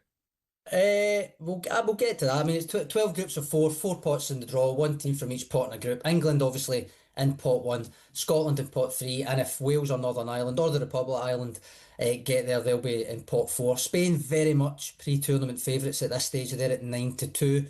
England, second favourites, slightly further out at 13-2. Then it's France at 7s, and both Argentina and Brazil at 8s. I can tell Simon's on tenterhooks here for where to put his money next summer, so I can confirm Stevie Clarke's Tartan Army, Simon, are a 250-1 banker. But I must... Well, I know I'm going to put my money on you lot guys going home at the group stage. Maybe. Well, actually saying I don't think they will. Actually saying that, I mean, if you can't get out of a situation where there's 32 teams coming out of 48 teams, then they should be embarrassed. I think Scotland will get through to the I thought they'd get group stages. They get smashed in the Euros. qualifying. Probably should have done, actually. At the Euros, I was there last year. I thought they should have got out of the group at the Euros, yeah. This year? They should have done. Last year? Yeah. After getting bashed to pieces by the Germans? Yeah, well, that was obviously a terrible result, but they should have been out. And doing nothing against the Hungarians? Well, exactly. Well, this is the point. Yeah, this is the point. My overriding aim for the tournament is to have Robertson and Gibson embracing their Scottish heritage before the tournament's and out. Barnes. But I was as I say, I was in Germany for the Euros last year. It was absolutely brilliant, aside from the performances on the pitch. Only speaking for myself here, but I'm not just happy to make up the numbers this time. I want to see a bit of intent to go and win games regardless of who we draw tomorrow. I commentated the game against Germany with Ali McCoist, and Ali McCoist is the most buoyant and excitable man in history, and it's the first time I've ever spent an evening with him, and he was down. That's how bad that performance was. Okay, go on then, give us your odds. No, I was just going to say that on that topic, have you done or seen any draw simulators, Sam? Because I know he's prepared for these kind of thing. I done one yesterday, and no joke, I'm not making this up. I only done it once. It threw up England, Senegal, Scotland in a playoff qualifier, which I would take, to be fair, given we beat you guys 0-0 in the Euros a couple of years ago. Yeah, I haven't done any of those simulators, but you know what? It'll be great. It'd be great for television, wouldn't it? To have that match up in the United States or in Mexico or in Canada, wherever it is going to be. Thank you very much, Sean. That was a look at the latest odds. Well, thanks to BetMGM. Visit betmgm.co.uk or download the app. 18+, BeGambleAware.org. It's showtime on talkSPORT with BetMGM. Keep things golden with responsible play at betmgm.co.uk. 18+, BeGambleAware.org.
almost ready to go. Ian Danter here in the commentary box. And it is all about whether Dean Saunders can retain the talkSPORT World Championship.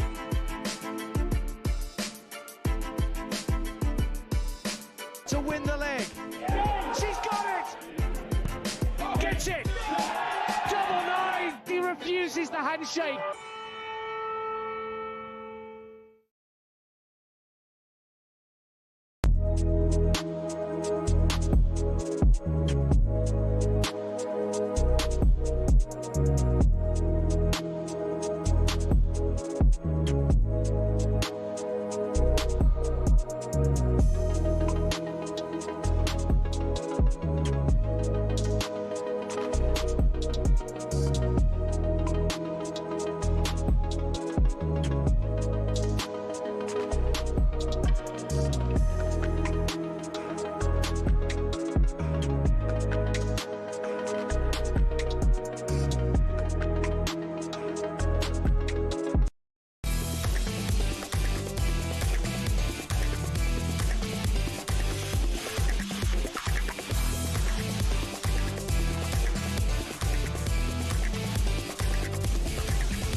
Step up to the Oki and win on talkSPORT.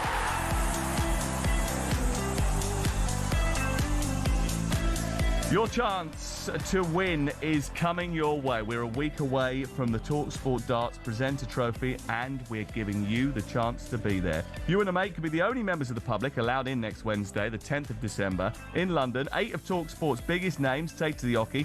You could be there with us, rubbing shoulders with your favourite talkSPORT presenters. The very next day, you'll be heading to the opening day of the PDC World Darts Championship.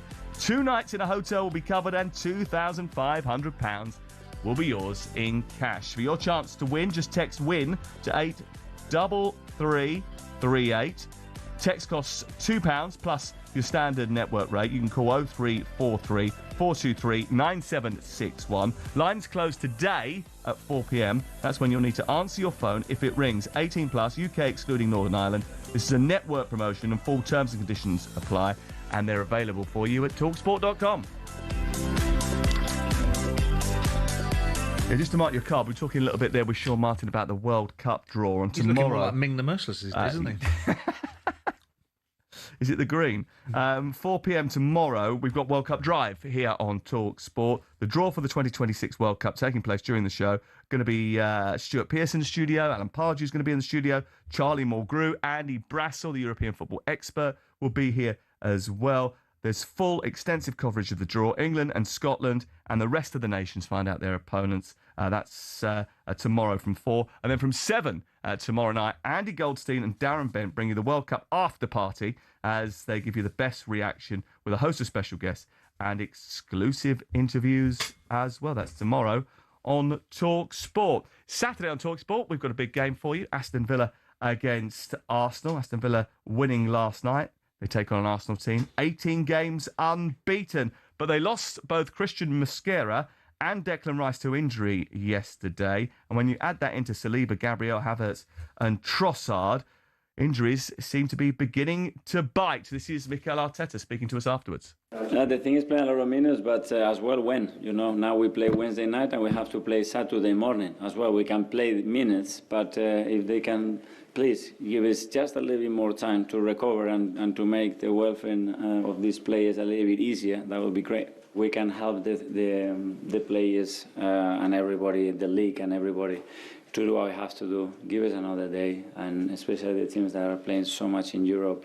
To everybody in general, I think if we can do that, because we're all going to benefit to that. We never had such a schedule at every level, not only in the Premier League, but every competition internationally as well. So we need to try to do that, please. So I think it's common sense. I think if not at some point this becomes too much, and the players are not machines.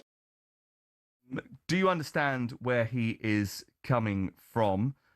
They played on Wednesday, yesterday.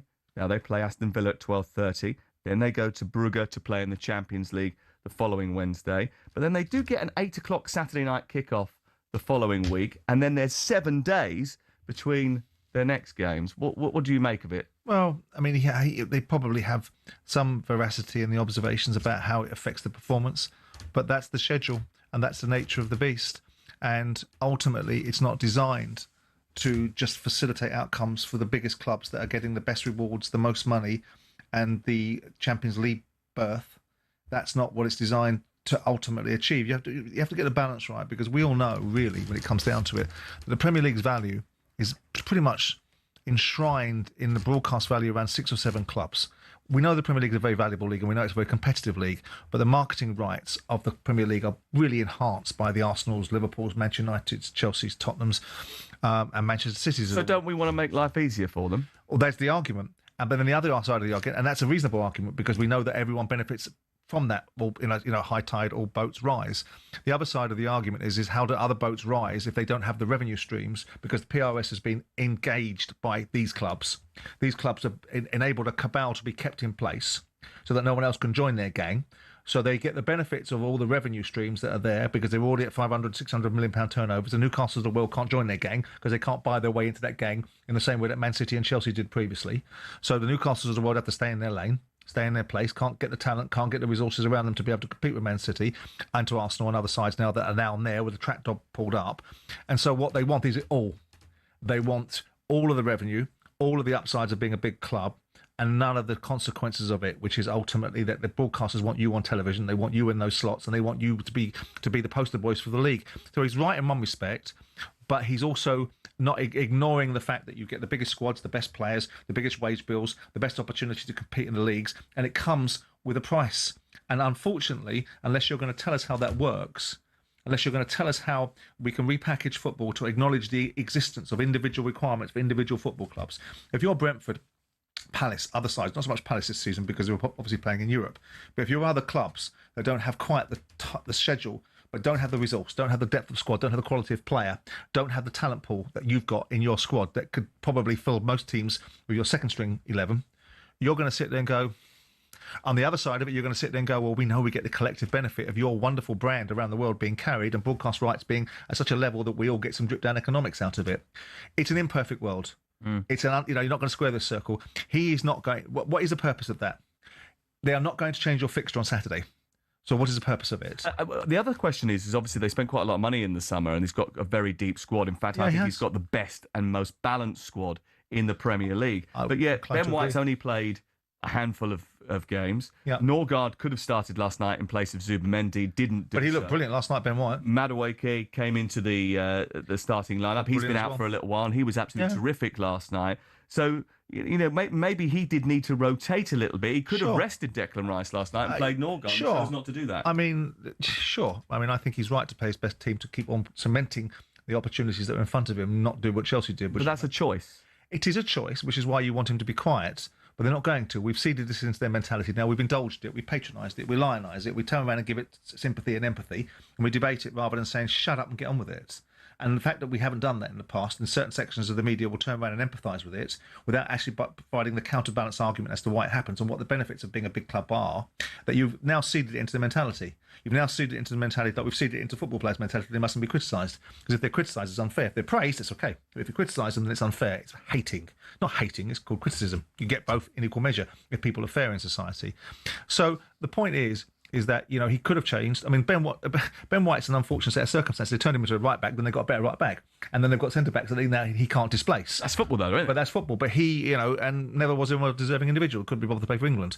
But the fact is that you've now got him back in the side looking like a world-class player, which he was last night. I thought he looked great last night. Ben, didn't you? I thought going forward he was great. I thought some of his crossing a little bit awry. Oh, right. Okay. But that's probably rustiness. Yes. I thought the combination with Madueke was very impressive. Indeed it was. And I thought they probably should have won by more. They should have been in front by half. Job done. Extra. But job Absolutely. done. But you can see at the end of it, and I watched it, I was there. So at the end of it, they're all collapsing onto the floor because the physical output has been so hard. Yeah. Because Brentford made them work, and Brentford did a good job last night. And that's right, and that's their job, because they can't match them technically, so they have to match them with other things and make them work and make these teams beat you, not give it to them. I mean, the interesting thing about Arteta, I don't know what, to Arsenal fans, I think what Arteta's done as a job at Arsenal has been fabulous without actually winning very much. Because we talk about Arsenal and their fan base and the library that it had become. And I went and watched Arsenal a couple of times, and you see the curation of a completely different attitude, because the team's there and the team are giving you something to cheer, but you're still not winning anything, and you have to win something. I kind of want them to win something. So do I, but I find Arteta at times slightly irksome. Do you? And so do you, if you're honest. Right? I get on with him quite well, actually. Well, it's some of the ideas of what he complains about, then, not his personality, because he does whine and bitch and moan and doesn't see things. And ultimately, we saw the situation last night when Arsenal played Newcastle. We see things that he complains about, which you kind of think it was the ball last year when they played in the Carabao Cup. It was the bleeding balls. We're not used to playing with these balls, which is why our forwards kept whacking the ball 50 yards over the bar, and that sort of stuff gets on people's nerves. And if you're honest, it probably would get on your nerves. If you want to stay in a good camp with him, so you can interview him next time, then you go ahead with that. No, we had a bit of back and forth last night, actually, over the schedule. I think he's done a good job. I think he's got to win something, and I think that I think this season is a telling season for him. Not because I want validation for the project as well, isn't it? Oh. This idea of a project... No, you would like to invest in a manager and not have to keep chopping and changing. Yes, of course. But it depends what your blueprint is. You've now turned Arsenal into a competitive team that is no longer in a sort of managed decline, which was happening until Kroenke decided, A, he was going to invest more, and B, they got rid of Usmanov, right? And Usmanov put his shares up for sale for whatever reason he decided to do that. And once he got control of that and they put Josh in situ and they started to drive Arsenal again and stop thinking about it as a sort of arm's length subsidiary of American businesses and see it for what it was, Arsenal have prospered. But you cannot, if you're an Arsenal, and part and parcel, we know now that once upon a time competing could make you worth something valuable. We now know that winning is also a big formula for capital value, because if people want to look at the value of Manchester City, they've won things. As a brand, they're building up to catch up with the Uniteds and Liverpools of the world, and they're not far from it now because they've kept on winning. But it's winning that's catapulted their capital value. And the idea that Tottenham have got to a certain value, and then Lewis family have gone, actually, if we actually won a few bloody things, we could actually increase the capital value. Now, with Arsenal, it's wonderful that they're now a side that participates in the top four again, which is what was criticised of Arsene Wenger, and he's achieved it as a staple diet. But to be a successful football team, they have to win something. And Arteta, 6 years into a tenure, can't just deliver one FA Cup with someone else's team. And he's a winner. That's what he says. He's won the FA Cup, but he says he's a winner with someone else's team, and he's got a dog that he calls Win as well, or Wine if it's about players' welfare. Boxing to come, and the knockout that is Spencer Oliver is on the way.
TalkSPORT Sports Update powered by the Nissan Van Range. Commercial vehicles built around your business. Search Nissan Vans or head to your local Nissan Van Centre.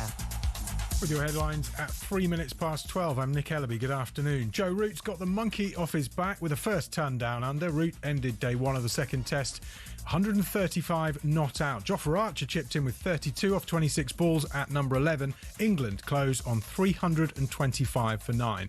Bumbles tells us it's a great day for Ben Stokes' side. He was going to declare. You could tell that the players had got changed. We better declare, let's have a ball. And then these last two got to work and they put England in a really good position. There's loads more on TalkSport's Cricket YouTube. Now, Rod Stewart has told us he wishes Martin O'Neill could stay on behind the scenes at Celtic.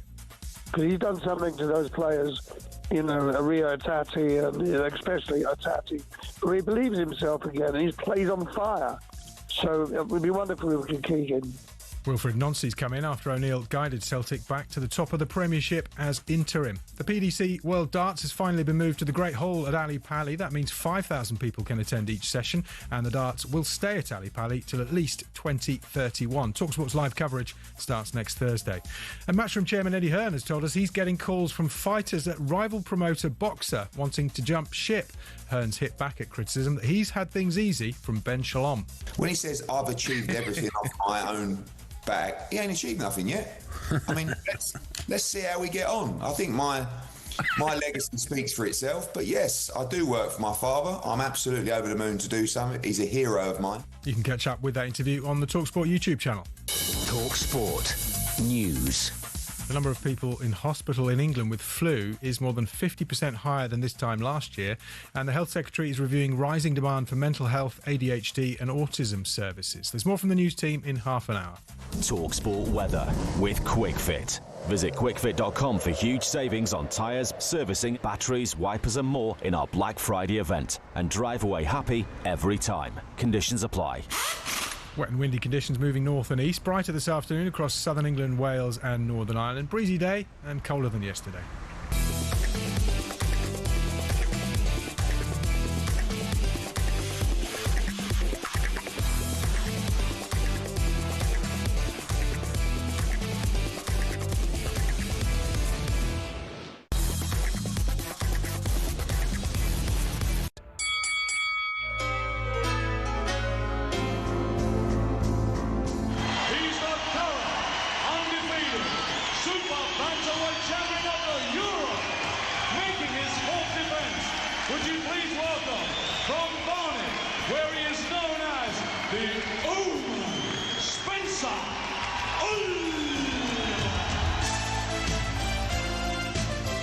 Yeah, very good afternoon to you. It's midday, it's Thursday, it's time to talk boxing with Spencer Oliver, TalkSport's fight pundit, who joins us in the studio now.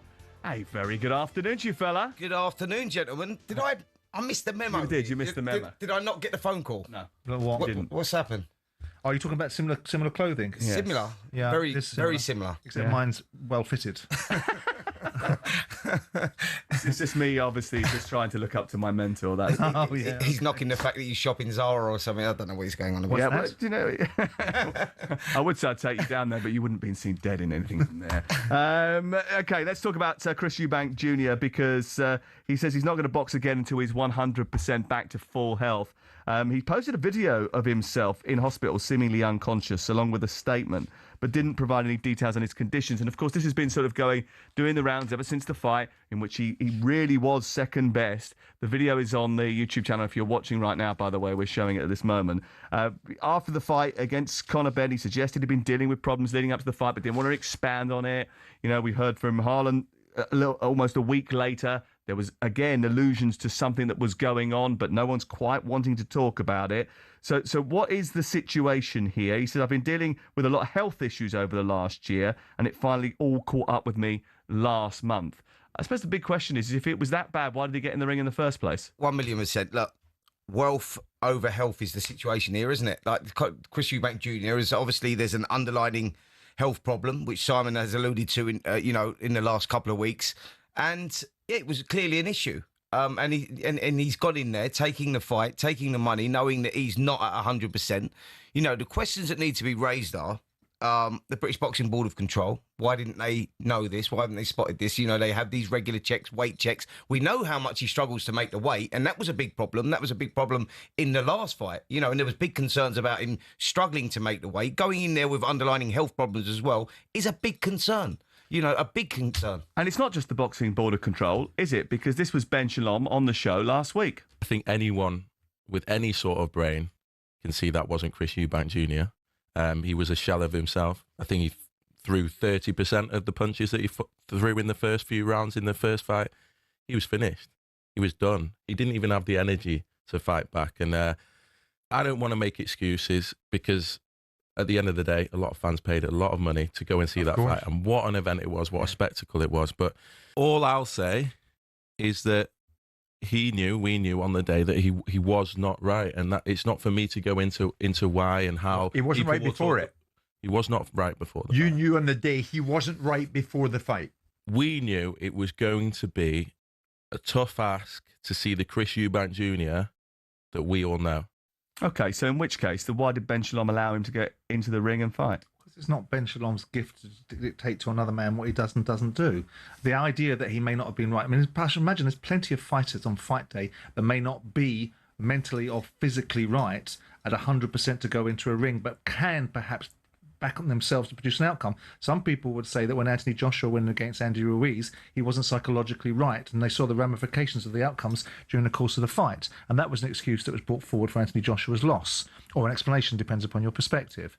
Chris Eubank Jr. is a big boy and decided that he wanted to go into that fight, and for one reason only, because he was getting paid inordinate amounts of money, not because of the obligations to maintain the family name, because if someone offered him 50 grand to maintain the family name, he'd have told him to bugger off. The fact they've offered him £10 million to do it, then he'll do it. Simon, doesn't the promoter or the team in around him have a duty of care for this guy going in? Ben Shalom said himself there, we knew on the day that he wasn't right. I mean, that's a big concern, that, for me. Depends what not right means. Again, everyone is getting paid out of this, so they're putting wealth over health. God forbid something happens. Well, if he now says he's been dealing with a lot of health issues, I mean, obviously, clearly, he wasn't right, was he? Well, it's not a headache. But again, go back and say that he was probably dealing with the same health issues. I've got an in-principle understanding of the challenges that he's got. It's not my gift to talk about someone else's medical condition, but they are legitimate. They're not an excuse for the performances that he's put in. They are a legitimate concern. They were the same concerns going into the first fight. So they were there. They've been there, this underlying condition, prior to the first fight. They're there in the second fight. Maybe they all thought, irrespective of the fact that he wasn't 100% and it was a challenge for him, that he could do enough to be able to win the fight, that Conor Benn wasn't good enough to be able to bridge the gap. It proved to be not the case. He wasn't, clearly he wasn't well enough strong enough and physically capable enough to deal with the onslaught that Conor brought into that particular fight and the challenge that he had. But he didn't get knocked out. No, but he lasted the 12 rounds. Yeah, he did. But to be fair, he looked like he was walking on stilts from the moment he got in the ring. The coordination wasn't there. The timing wasn't there. The punch resistance, the strength, all of that wasn't there. And we only know that because he's told us this, right? And no one will be saying anything about this. They'll be saying what happened in the same way people are saying what's happened to Dillian White when he walked in against Moses Atoma and was completely under aroused and got knocked out in the first round and is still going to go back in the ring. So who knows what his underlying condition might have been. But when we see the videos emerge of Chris Eubank Jr. in the hospital, which they have posted out, and you see those, and he does look extremely unwell, that is a big concern. You can't say he's acting. I have to say, I think that's relatively absurd. I mean, people go and have surgery, people go into hospital. We don't know the reasons why you're posting an image on Instagram. That's private matter. It was a very vague statement afterwards as well, wasn't it? He didn't give much context to it. It sort of, he wouldn't say anything else about it. He just had that statement that we saw on the video there, and underneath it he said, about dealing with a lot of health issues. I will not box again until I'm back to 100%. I don't know when that will be, but one thing's for certain, for the fans who supported me through thick and thin, I will do everything in my power to make sure one day the old me makes a big comeback. Were the fans that bought into the event, entertainment and contest, sold a bit of a pup? Of course they were. Of course they were. We saw the performance from Chris Eubank Jr. and you go like, it was a cash job. It was a smash and grab. He's got in there. He's nicked the money. He's done a bank robbery effectively, and the people that have paid for that to do that. But I've got big concerns over Chris actually getting to the point of getting in the ring with the people that are around him, with the British Boxing Board of Control, with the health issues, the underlying health issues that he had. How has he got through all of that? That is a big problem for me because I go people lose their lives in the ring, and Chris Eubank Jr. could have been one of those victims, But I don't and it think should be picked up. The underlying condition, without being, again, inappropriate, it's nothing to do with putting his life at risk. It's about being able to manage his weight and be able to put nutrition in his body in a certain way. So the bottom line is that the British Boxing Board of Control are not going to do internals on a fighter. They're going to rely on certain aspects of it, whether it be MRI scans about brain injuries and so on and so forth, but they're not going to go into other parts of the body. You know, you could turn around and say, well, where do you stop? Do you stop with the fact that someone might have a damaged knee? Where do you stop with a fighter and his team being prepared? We sat in the studio with Bomac telling us that this kid was ready to fight for a world title at 160 and was going to bring it, and was going to bring it in this fight, and the strength and capability and the size of him was going to overwhelm Conor Benn. Now, we all know there's a potential bait and switch going on there, but that goes on in boxing all the time. We see people being sold things. I always felt that the fights were pups of themselves, and I don't care what people think about my attitude towards the first fight. It was all sold on nostalgia. They weren't. It was a barn burner of a first fight. Yes, they put it all in the ring, but it wasn't a world level fight. It's got turned into this stuff of legend because of their fathers, because of the way the media built it up, and rightly so, because it's an entertainment product at the same time as a fight. And it was entertaining. And people liked it. But the fact of the matter is it got dressed up into some sort of myth, some sort of legend of the times. It was nowhere near the fights that their fathers had. I think the first one was a great fight. I know you do. One of the best fights that I've seen in the British ring for a long time. And you're entitled to that view. But the fact of the matter is it got dressed up into this wonderful thing, bigger and bolder than it ever was, because the backstory was his father came and all of this stuff and all the wonderful stuff that went with it. The second fight I said was going to be a pup. It was a pup, as far as I was concerned. So it's catapulted Conor Benn to #1 in the WBC welterweight now. So do you have to readjust that view, bearing on mind what we now know about about Chris Eubank's state health-wise, to sort of reflect Conor's performance? No, you can't take nothing away. He's got the emotional pressure of dealing with that going into that fight. Do. You know, with everything else, you can't take nothing away from Conor's performance. He went in there and he got the job done. Was it a world-class performance? No, it wasn't a world-class performance. Should it have elevated him to #1 in the world? How absurd is this that at 147 now he's been put in the WBC #1 rankings? He's not boxed there for 4 years. I mean, it's absurd. I'm going to get into the WBC, and I'm going to go into that a little bit. We'll do that in a minute, when we get into Terence Crawford, because there's some more issues with them as well. But yeah, I mean, look, WBC are a joke, aren't they? They allow champions in recess for a year at a time. Yeah, I mean, make it 3 years. Make it 3 years with Tyson Fury. He didn't have to defend. Yeah. Just finally, before we get to the break, do you think Eubank Jr. will come back? I don't think he will. No. Definitely not. Like, I think those last two fights, he's 36 years of age. Where's he? Yeah, exactly that. Where does he go from there? And I think that he's clearly had physical damage there. And no chance for trilogy. That's all over. Oh, that's gone. Yeah, that's history. That's finished. You're not sure? Oh, Snake Oil can pop up and create a narrative for it, can't he? Right. We got to talk about the WBC and the seriousness of which we should take them as a governing body after their actions in the last week. We'll do that next.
So, we are almost ready to go. Ian Danter here in the commentary box. It is all about whether Dean Saunders can retain the talkSPORT World Championship.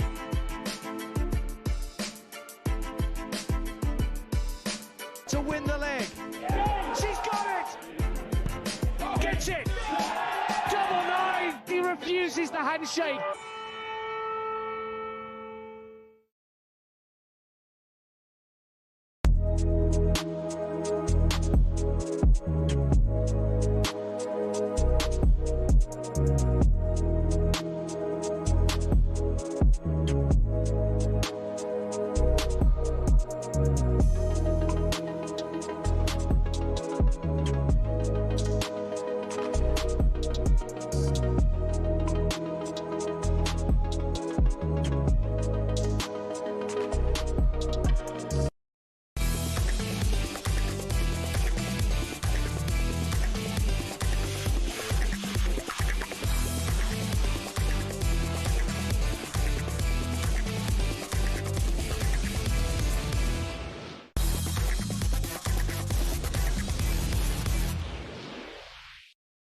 Boxing update on talkSPORT with DAZN, the global home of boxing. Sign up now at dazn.com/boxing.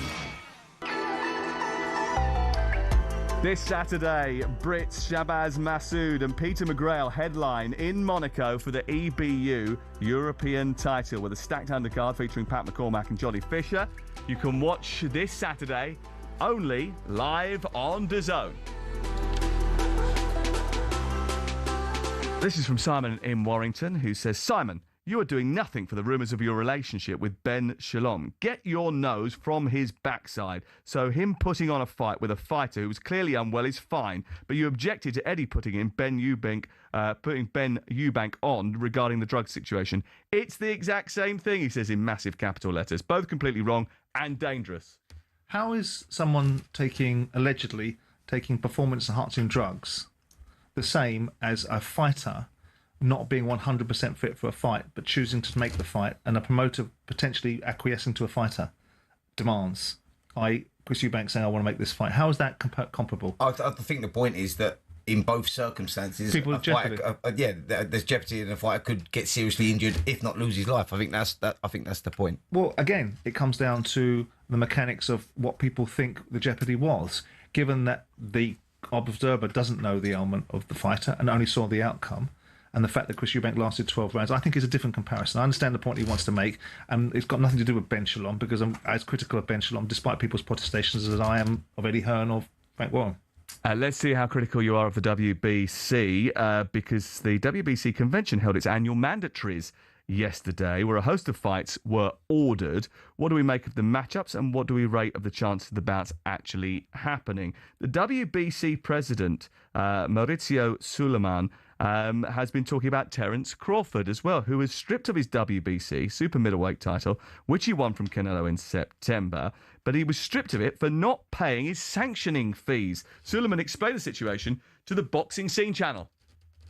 He did not comply with the rules, then he moves up to super middle and makes the fight of the century, beats Canelo, makes $50 million or around that.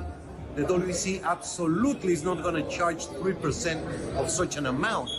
We made a very clear 0.6%, which is $300,000, with $225,000 going to the Jose Sulaiman Boxers Fund, which is to help former fighters in need.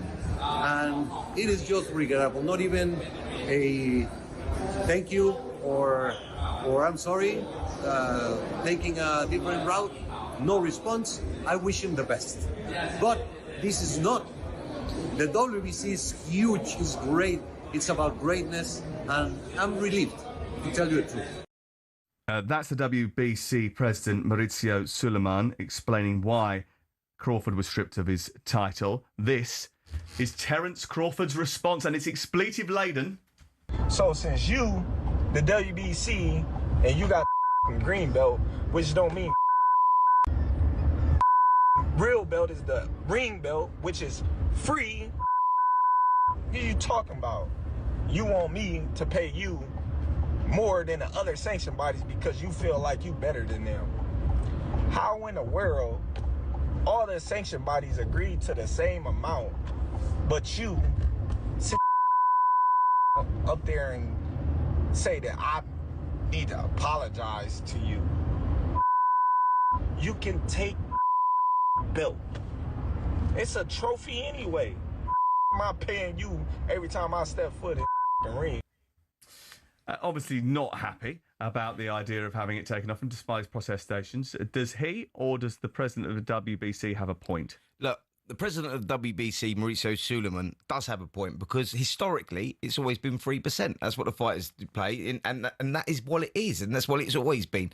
Obviously, a fight of this magnitude, which was being billed as Fighters of the Century, $50 million allegedly he got paid for that one. They don't want to take 3% off him. They said let's do 0.6%, which is $300,000. So I understand it, and that's just the way the system is. Don't tell me he's not paid the WBC sanction fees before, because he must have.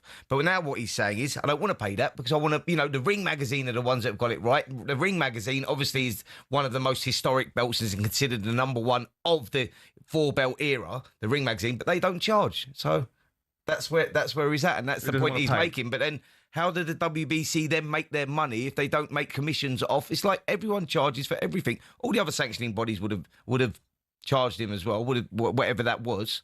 So it would appear to me that if there's 5 sanctioning bodies, which would have been the WBC, WBA, the IBF, the WBO, and the Ring Magazine, that's why it's 0.6%. Because if you divide 3% by 5, you get 0.6%. I have very little respect for the WBC and the way they operate. I have very little respect for Maurizio Sulaiman. I think they're a hypocritical, disingenuous organisation. But I don't think there's anything fundamentally wrong with what he said there. And if it is indeed the deployment of those funds go to the well-being of fighters, we can't have an industry that constantly talks about the need to look after its own, and then when it gets to the top end of the tree, the top end doesn't want to pay it down. Yeah. The challenge for me is that this organisation with WBC lacks all integrity. It makes up belts when it feels like it because it's a sycophantic organisation. It makes up defence charges for fighters, or defences for fighters about in the Conor Benn situation. It allows fighters to be, champions in recess and denies opportunities. It doesn't enforce mandatories like Dillian White for years and years and years. They're a bunch of hypocrites. So when they start moralising about the industry, they should get their own house in order. But I don't know why Terence Crawford, he's sucking up to Turkey El Sheikh there. He's the greatest fighter around at this moment in time. He doesn't need to, and I don't know why he's taken exception to the WBC. Maybe he thinks all the things I've just said and resists it, or maybe there's some other motivation. Possibly, but can Terence Crawford's loss be Hamza Shiraz's gain? Will Hamza become a world champion at the second time of RC? With Crawford stripped of the title, Hamza Shiraz will now fight for the vacant WBC super middleweight belt against Canada's Christian Mbili. And after his last performance at world level, this is an opportunity to make it count. Yeah, absolutely. Edgar Berlanga was that last performance, his debut at super middleweight. He won that in 5 rounds, and he looked sensational in doing it.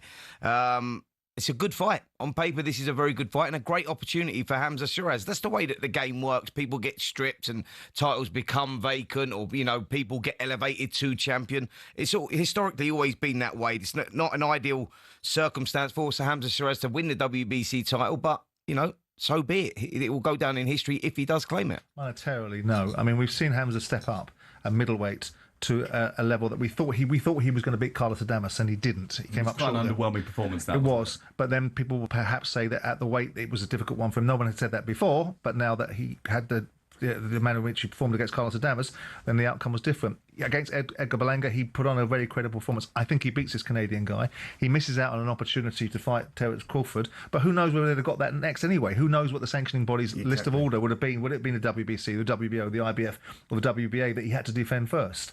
So it's great for Hamza. Or would they have gone back to giving Canelo another shot, a return against someone like Crawford and trumping someone like Hamza Shiraz? They've got a history of doing that, by the way, WBC. And the other standout fights the WBC have ordered, Conor Benn confirmed as mandatory to Ryan Garcia versus Mario Barrios for the winner of the WBC welterweight title. Ben Whittaker versus Joshua Biazzi ordered as a light heavyweight eliminator in a division which is pretty hot right now. And Moses Atoma against Lawrence Okoli, ordered as a heavyweight eliminator, and will be speaking to Joe Gallagher very shortly.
After another mad night in the Premier League, Arsenal march on. The 2-0 win over Brentford takes them back 5 points clear, but injuries to Rice and Mosquera are concerning, and Arteta's not happy with the schedule. Now we play Wednesday night and we have to play Saturday morning as well. We can play minutes, but if they can please give us just a little bit more time to recover and to make the welfare of these players a little bit easier, that would be great. Well, there's no let-up. Arsenal go to Aston Villa live on talkSPORT this Saturday lunchtime. Unai Emery's hoping Ollie Watkins can kick on after he ended a drought, scoring twice in Villa's 4-3 comeback win over Brighton. Now, problems continue at Anfield, where after Liverpool's 1-1 draw with Sunderland, Arne Slot says sides are now turning up there with more belief. Meanwhile, the pressure's eased a bit on Daniel Farke after Leeds shocked Chelsea 3-1 at Ellen Road. It's we are such a passionate club, and it's quite normal. There's always the outside noise, but I didn't have the feeling at all that we are not one unity. So we are a club on a mission, and this club wants to establish itself on this top level. And Maresca says Chelsea's inconsistency is down to the need to rotate players. Don't forget, talkSPORT will also be bringing you ball-by-ball updates and analysis of the second Ashes Test in Brisbane.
It's talkSPORT, it's Sam Matterface alongside Spencer Oliver and Simon Jordan. We're here through till 1 o'clock this afternoon, talking boxing right the way through. We talked about the WBC and their ordering of certain fights, and one of those was Moses Atoma against Lawrence Okolie. Let's discuss it now with the trainer of Lawrence Okolie. He is Joe Gallagher. He joins us now. Hi, Joe. Hi, mate. How are you? Yeah, very good, thank you. Thanks for coming on the programme again. I know that you and Simon had a little bit of a discussion the last time you were on about the idea that Lawrence Okolie not getting mentioned enough, not being spoken enough. Now, this is a big fight that has been ordered. Is it one that you would like to take? Yeah, no, definitely. Just to correct you, it's Lawrence Okolie versus Moses Atoma, not the way that you keep suggesting it. I have to keep pulling people up on it straight away. Lawrence Okolie is the number 1 heavyweight. We petitioned for him to become mandatory for Usyk. The WBC have decided to let Usyk have a voluntary. Kabiel is having a fight in January. Lawrence is fighting in 2 weeks. And they wanted him in a final eliminator. They said Anthony Joshua and Daniel Dubois, 2 and 3, weren't available. So the next in line was Moses. If the fight happens, great. Lawrence is pleased because he just wants to be involved in a big fight. As Lawrence says, he's here to fight anyone and everyone. And whether it's Moses or Hrgovic is the next one behind him, any of them guys, Lawrence just wants to be involved in the big fights. And the WBC have made that now.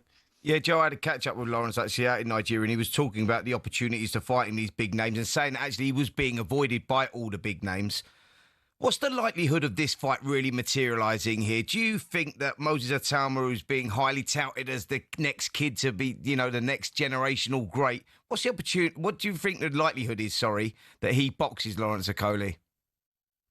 Personally, myself, I don't think it happens. I think they've got plans for Moses. They've got a plan. I don't think Lawrence does. One of them plans, I may be proved wrong. But obviously, he was after the Pulev-Gassiev. Until Gassiev got the fight, he most probably would be after the winner of that. Then he was ordered the Sanchez final eliminator. He withdrew with that. And then there was talk about him and Wardley. Usyk give up the belt for them two to fight each other. That'll never happen because they have the one trainer with Ben Davidson. So, listen, as quick as Ben Whittaker, Josh Boatsi was made yesterday, it was quickly undone by the end of play with Eddie saying that won't happen. So we'll see what happens. Obviously, both boys are under the Queensberry banner, and Lawrence and Moses are both training. They're in camp at the moment, and I think discussions for this won't start really happening until both boys have got these fights out of the way. Joe says he doesn't think the fight will happen, but is it a fight that you think that Lawrence should be taking? Because Moses has been someone that everybody seems to want to avoid at the moment. Joe's in a better position to make that observation because obviously Joe told us recently, he made the outlandish claim that Lawrence Okolie would beat Alexander Usyk. So Atoma is an easy night's work, I imagine, in Joe's logic. Simon. Stop it, son. Yes, you did. Simon. Listen, I was talking to Usyk the other night over here, and we were saying about the chance of fighting Lawrence Okola, and I said, you do know he's got to cause you a whole different set of problems, and he knows Lawrence, he knows him well. And so it's not outlandish. It's not as outlandish as Joshua Jake Paul. Let's put it that way. It's deluded. Do you think Lawrence Okolie can beat Alexander Usyk? Of course, Lawrence Okolie starts a big underdog, but Lawrence has had two fights now as a heavyweight, and that was against Kevin Lerena in his last fight. And he did well because he was injured during it. Because he was injured in that one. And Hussein Mohammed in his first fight, he won that in the first round KO. And I was speaking to Lawrence out there. He feels much more confident. I think that was the problem we had with Lawrence and his negative performances down at cruiserweight towards Is the that end. down to The lack confidence, of confidence? Because of weight making, Simon. When you're struggling Let's ask Joe. No, Joe, you were talking about the idea that when you took on Lawrence Okolie, that if he produced the same sort of outcomes that he produced in the cruiserweight, that you wouldn't be interested in managing and training him in that respect, and you wanted him to be a more aggressive fighter.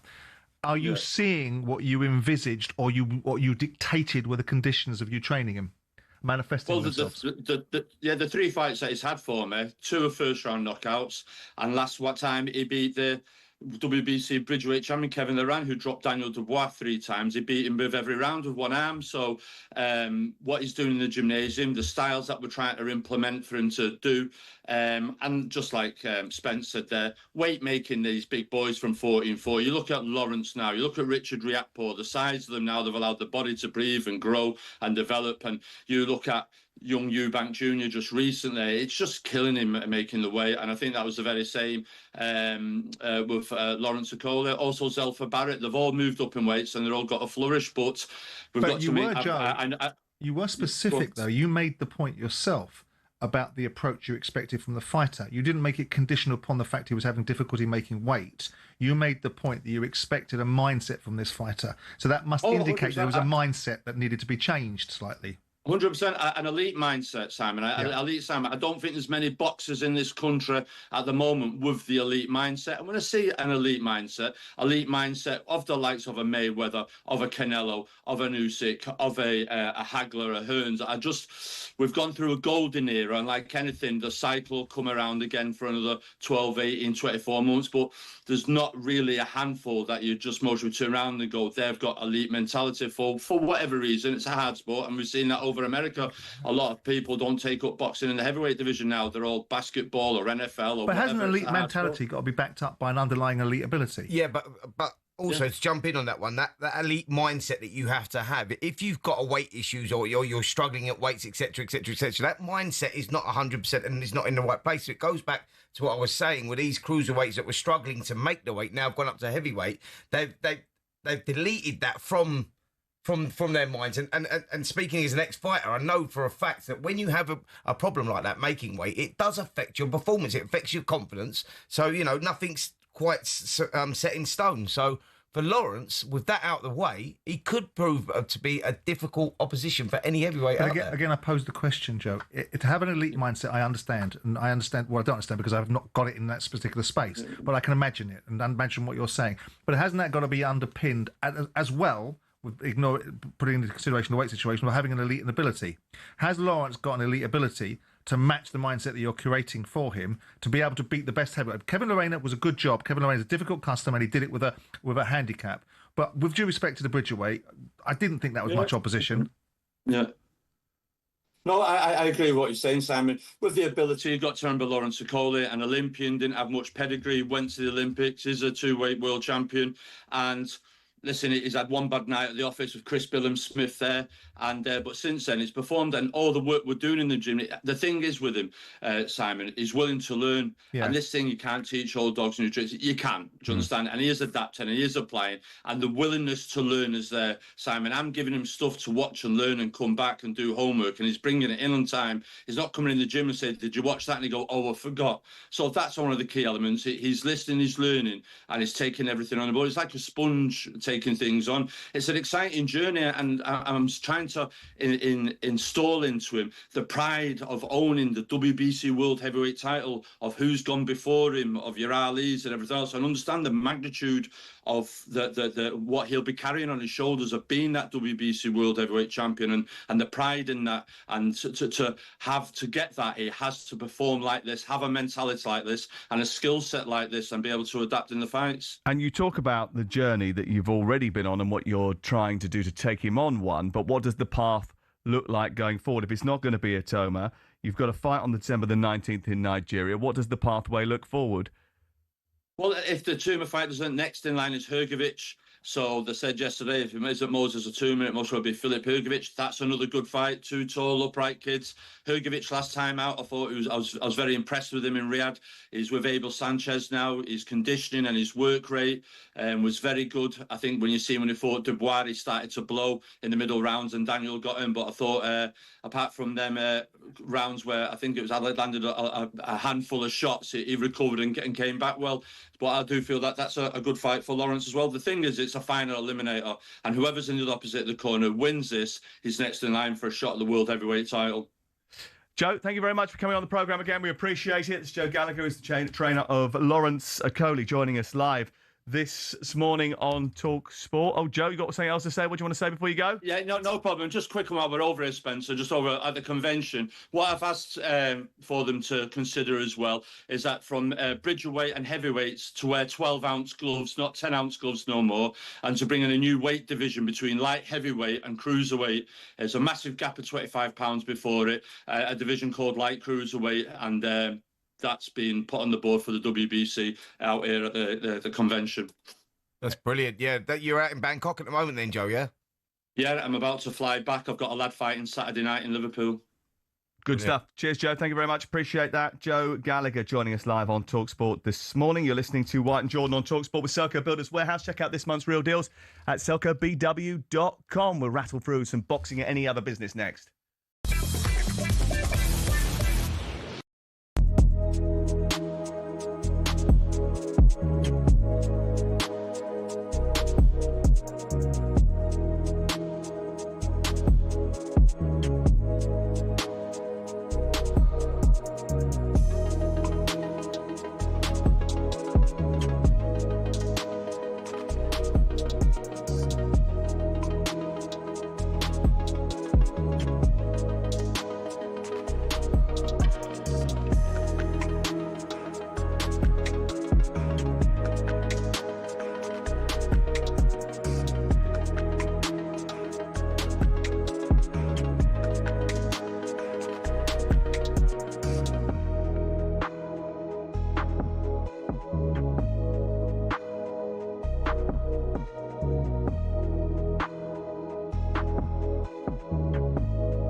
So we are almost ready to go. Ian Danter here in the commentary box. It is all about whether Dean Saunders can retain the talkSPORT World Championship.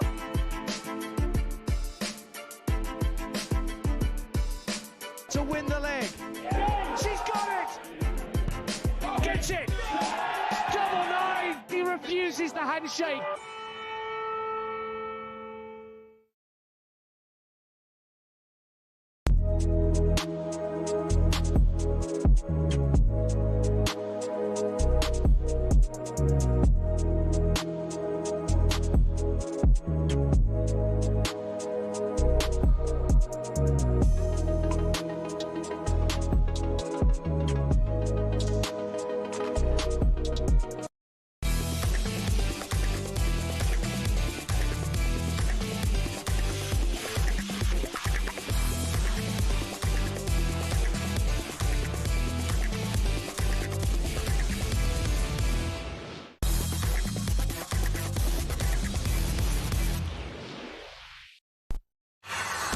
Step up to the Oki and win on talkSPORT.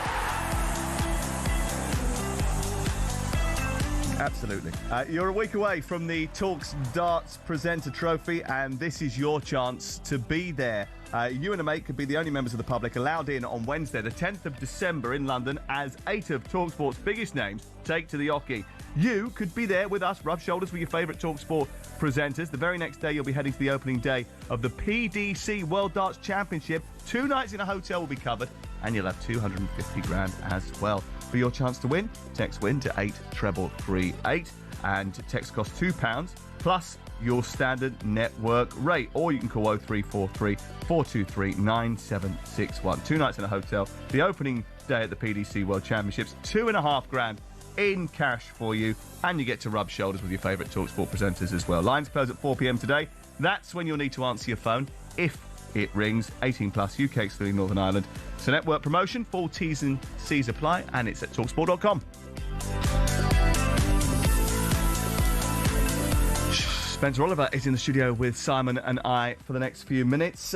Why is Alexander Usyk indexing himself to Deontay Wilder?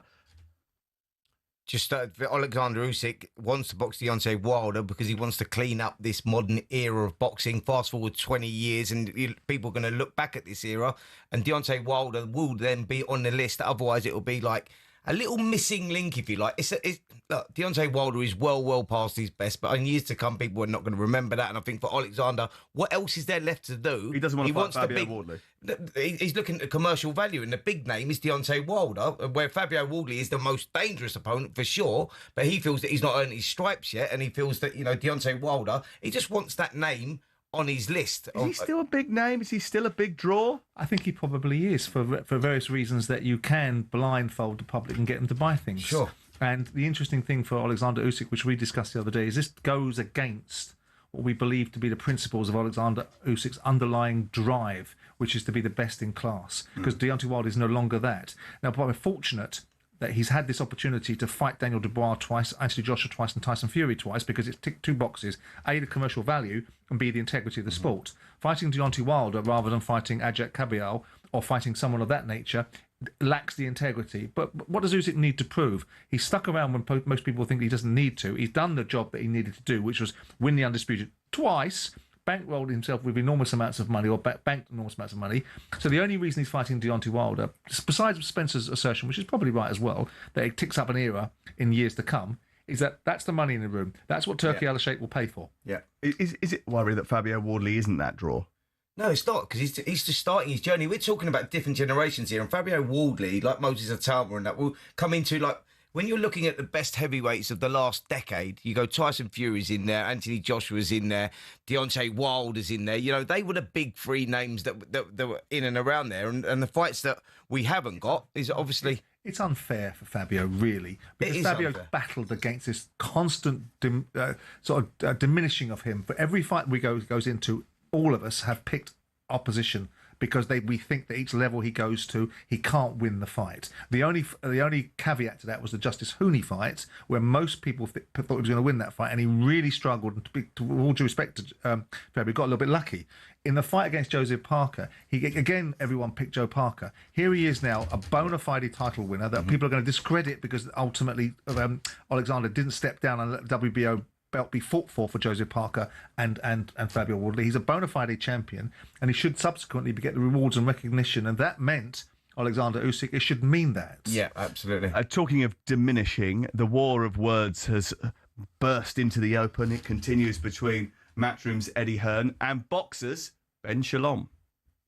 There's an insecurity there. Eddie started working for Matchroom at 35 years old. He sees me come along at 27 and do things from my own back, off my own back, and have to go through the struggle that he didn't have to. And I think it screams every insecurity that he's got in his body. I'm not going to go back and forth with people that haven't started their own business, that haven't built things for themselves, and that don't stand on their own 2 feet. It's not worth my time. The reality is, Eddie is a great talker. He likes being in front of the camera. He went and did things on his own and ended up back at Matchroom in his mid-30s working for his dad. He talks about the fact that we have only one thing in common, that we both had the Sky contract. We have 0 in common. I had to get every contract that I had. It's not very hard to become the Sky promoter when Matchroom are already providing shed loads of sports and are already promoting boxing on Sky. The journey's completely different. It's completely unrelatable. And I think that's why he gets so touchy around the subject of myself. It's a bit like, I don't know, PSG having beef with Atkinson Stanley. It's just like there's no relevance to it at all. But let's be honest, if you were a boxer, you know, and you're sitting down in your board meeting, you're doing this, you're having your sort of strategy Mondays, and it's like, right, we've completely ruined boxing on Sky Sports, and all of our fighters are leaving and want to sign with Eddie Hearn. The production looked like it was done by a 4-year-old. What are we going to do? Oh, let's have a go at Eddie Hearn. That'll get us on talkSPORT and a few other outlets as well. So we've had calls from a number of his fighters in the last few days wanting to join Matchroom, and the exodus is upon us. So keep battling away. You know, I don't know about this building business stuff. I mean, when he says I've achieved everything off my own back, he ain't achieved nothing yet. That was Eddie Hearn this morning speaking on talkSPORT Breakfast with Alan Brazil and Gabby Agbonlahor. I mean, have each of them got a point in some sense? They're both right. I've forever advocated for Ben to push back against some of the antics of Frank and Eddie and have some balls about him. Whether I would pick this fight, I mean, Eddie Hearn, whatever I do disagree with Eddie on in the past, I do think that he is brilliant at what he does. Whether it's his father's business or not, Eddie plays the man. He does it all the time. He doesn't play the game. So he shouldn't be surprised that someone plays the man in this instance. Because Eddie, what he does is he takes an argument, ignores the argument, plays the man, because the argument don't suit him. So he's getting some of his own medicine back, and he doesn't like it. But also, Eddie is elevating himself. Now he's the chairman of Matchroom. He's putting little Frank Smith in place to be his little oppo and run around doing some of the stuff that he used to do and elevating himself above that, which is what he should do, because he's now in a position in his late 40s where he's got a business that's worth £1 billion that's in part being built by him. Yes, the seed capital and all of the infrastructure was put in place by his father, but it still needs to be taken to the next level by him. They're both right. It's a silly fight. It's a silly set of nonsenses. I don't know why Ben wants to take it on. But if he does, and he wants to have a fight with Eddie Hearn, a good fight is one you win, not one you put up. Right? Yeah, it's going to be interesting to see how this really unfolds. I think there's going to be a lot of back and forth with these two, but you can't deny what Eddie Hearn has done. You know, since taking that boxing business off his father, he's taken it to another level. He's taken it global, that is for sure. So, you know, Eddie's had a lot of input in boxing. For sure. The last thing that Eddie said at the end of that discussion was that Ben hasn't achieved anything yet. Is that fair?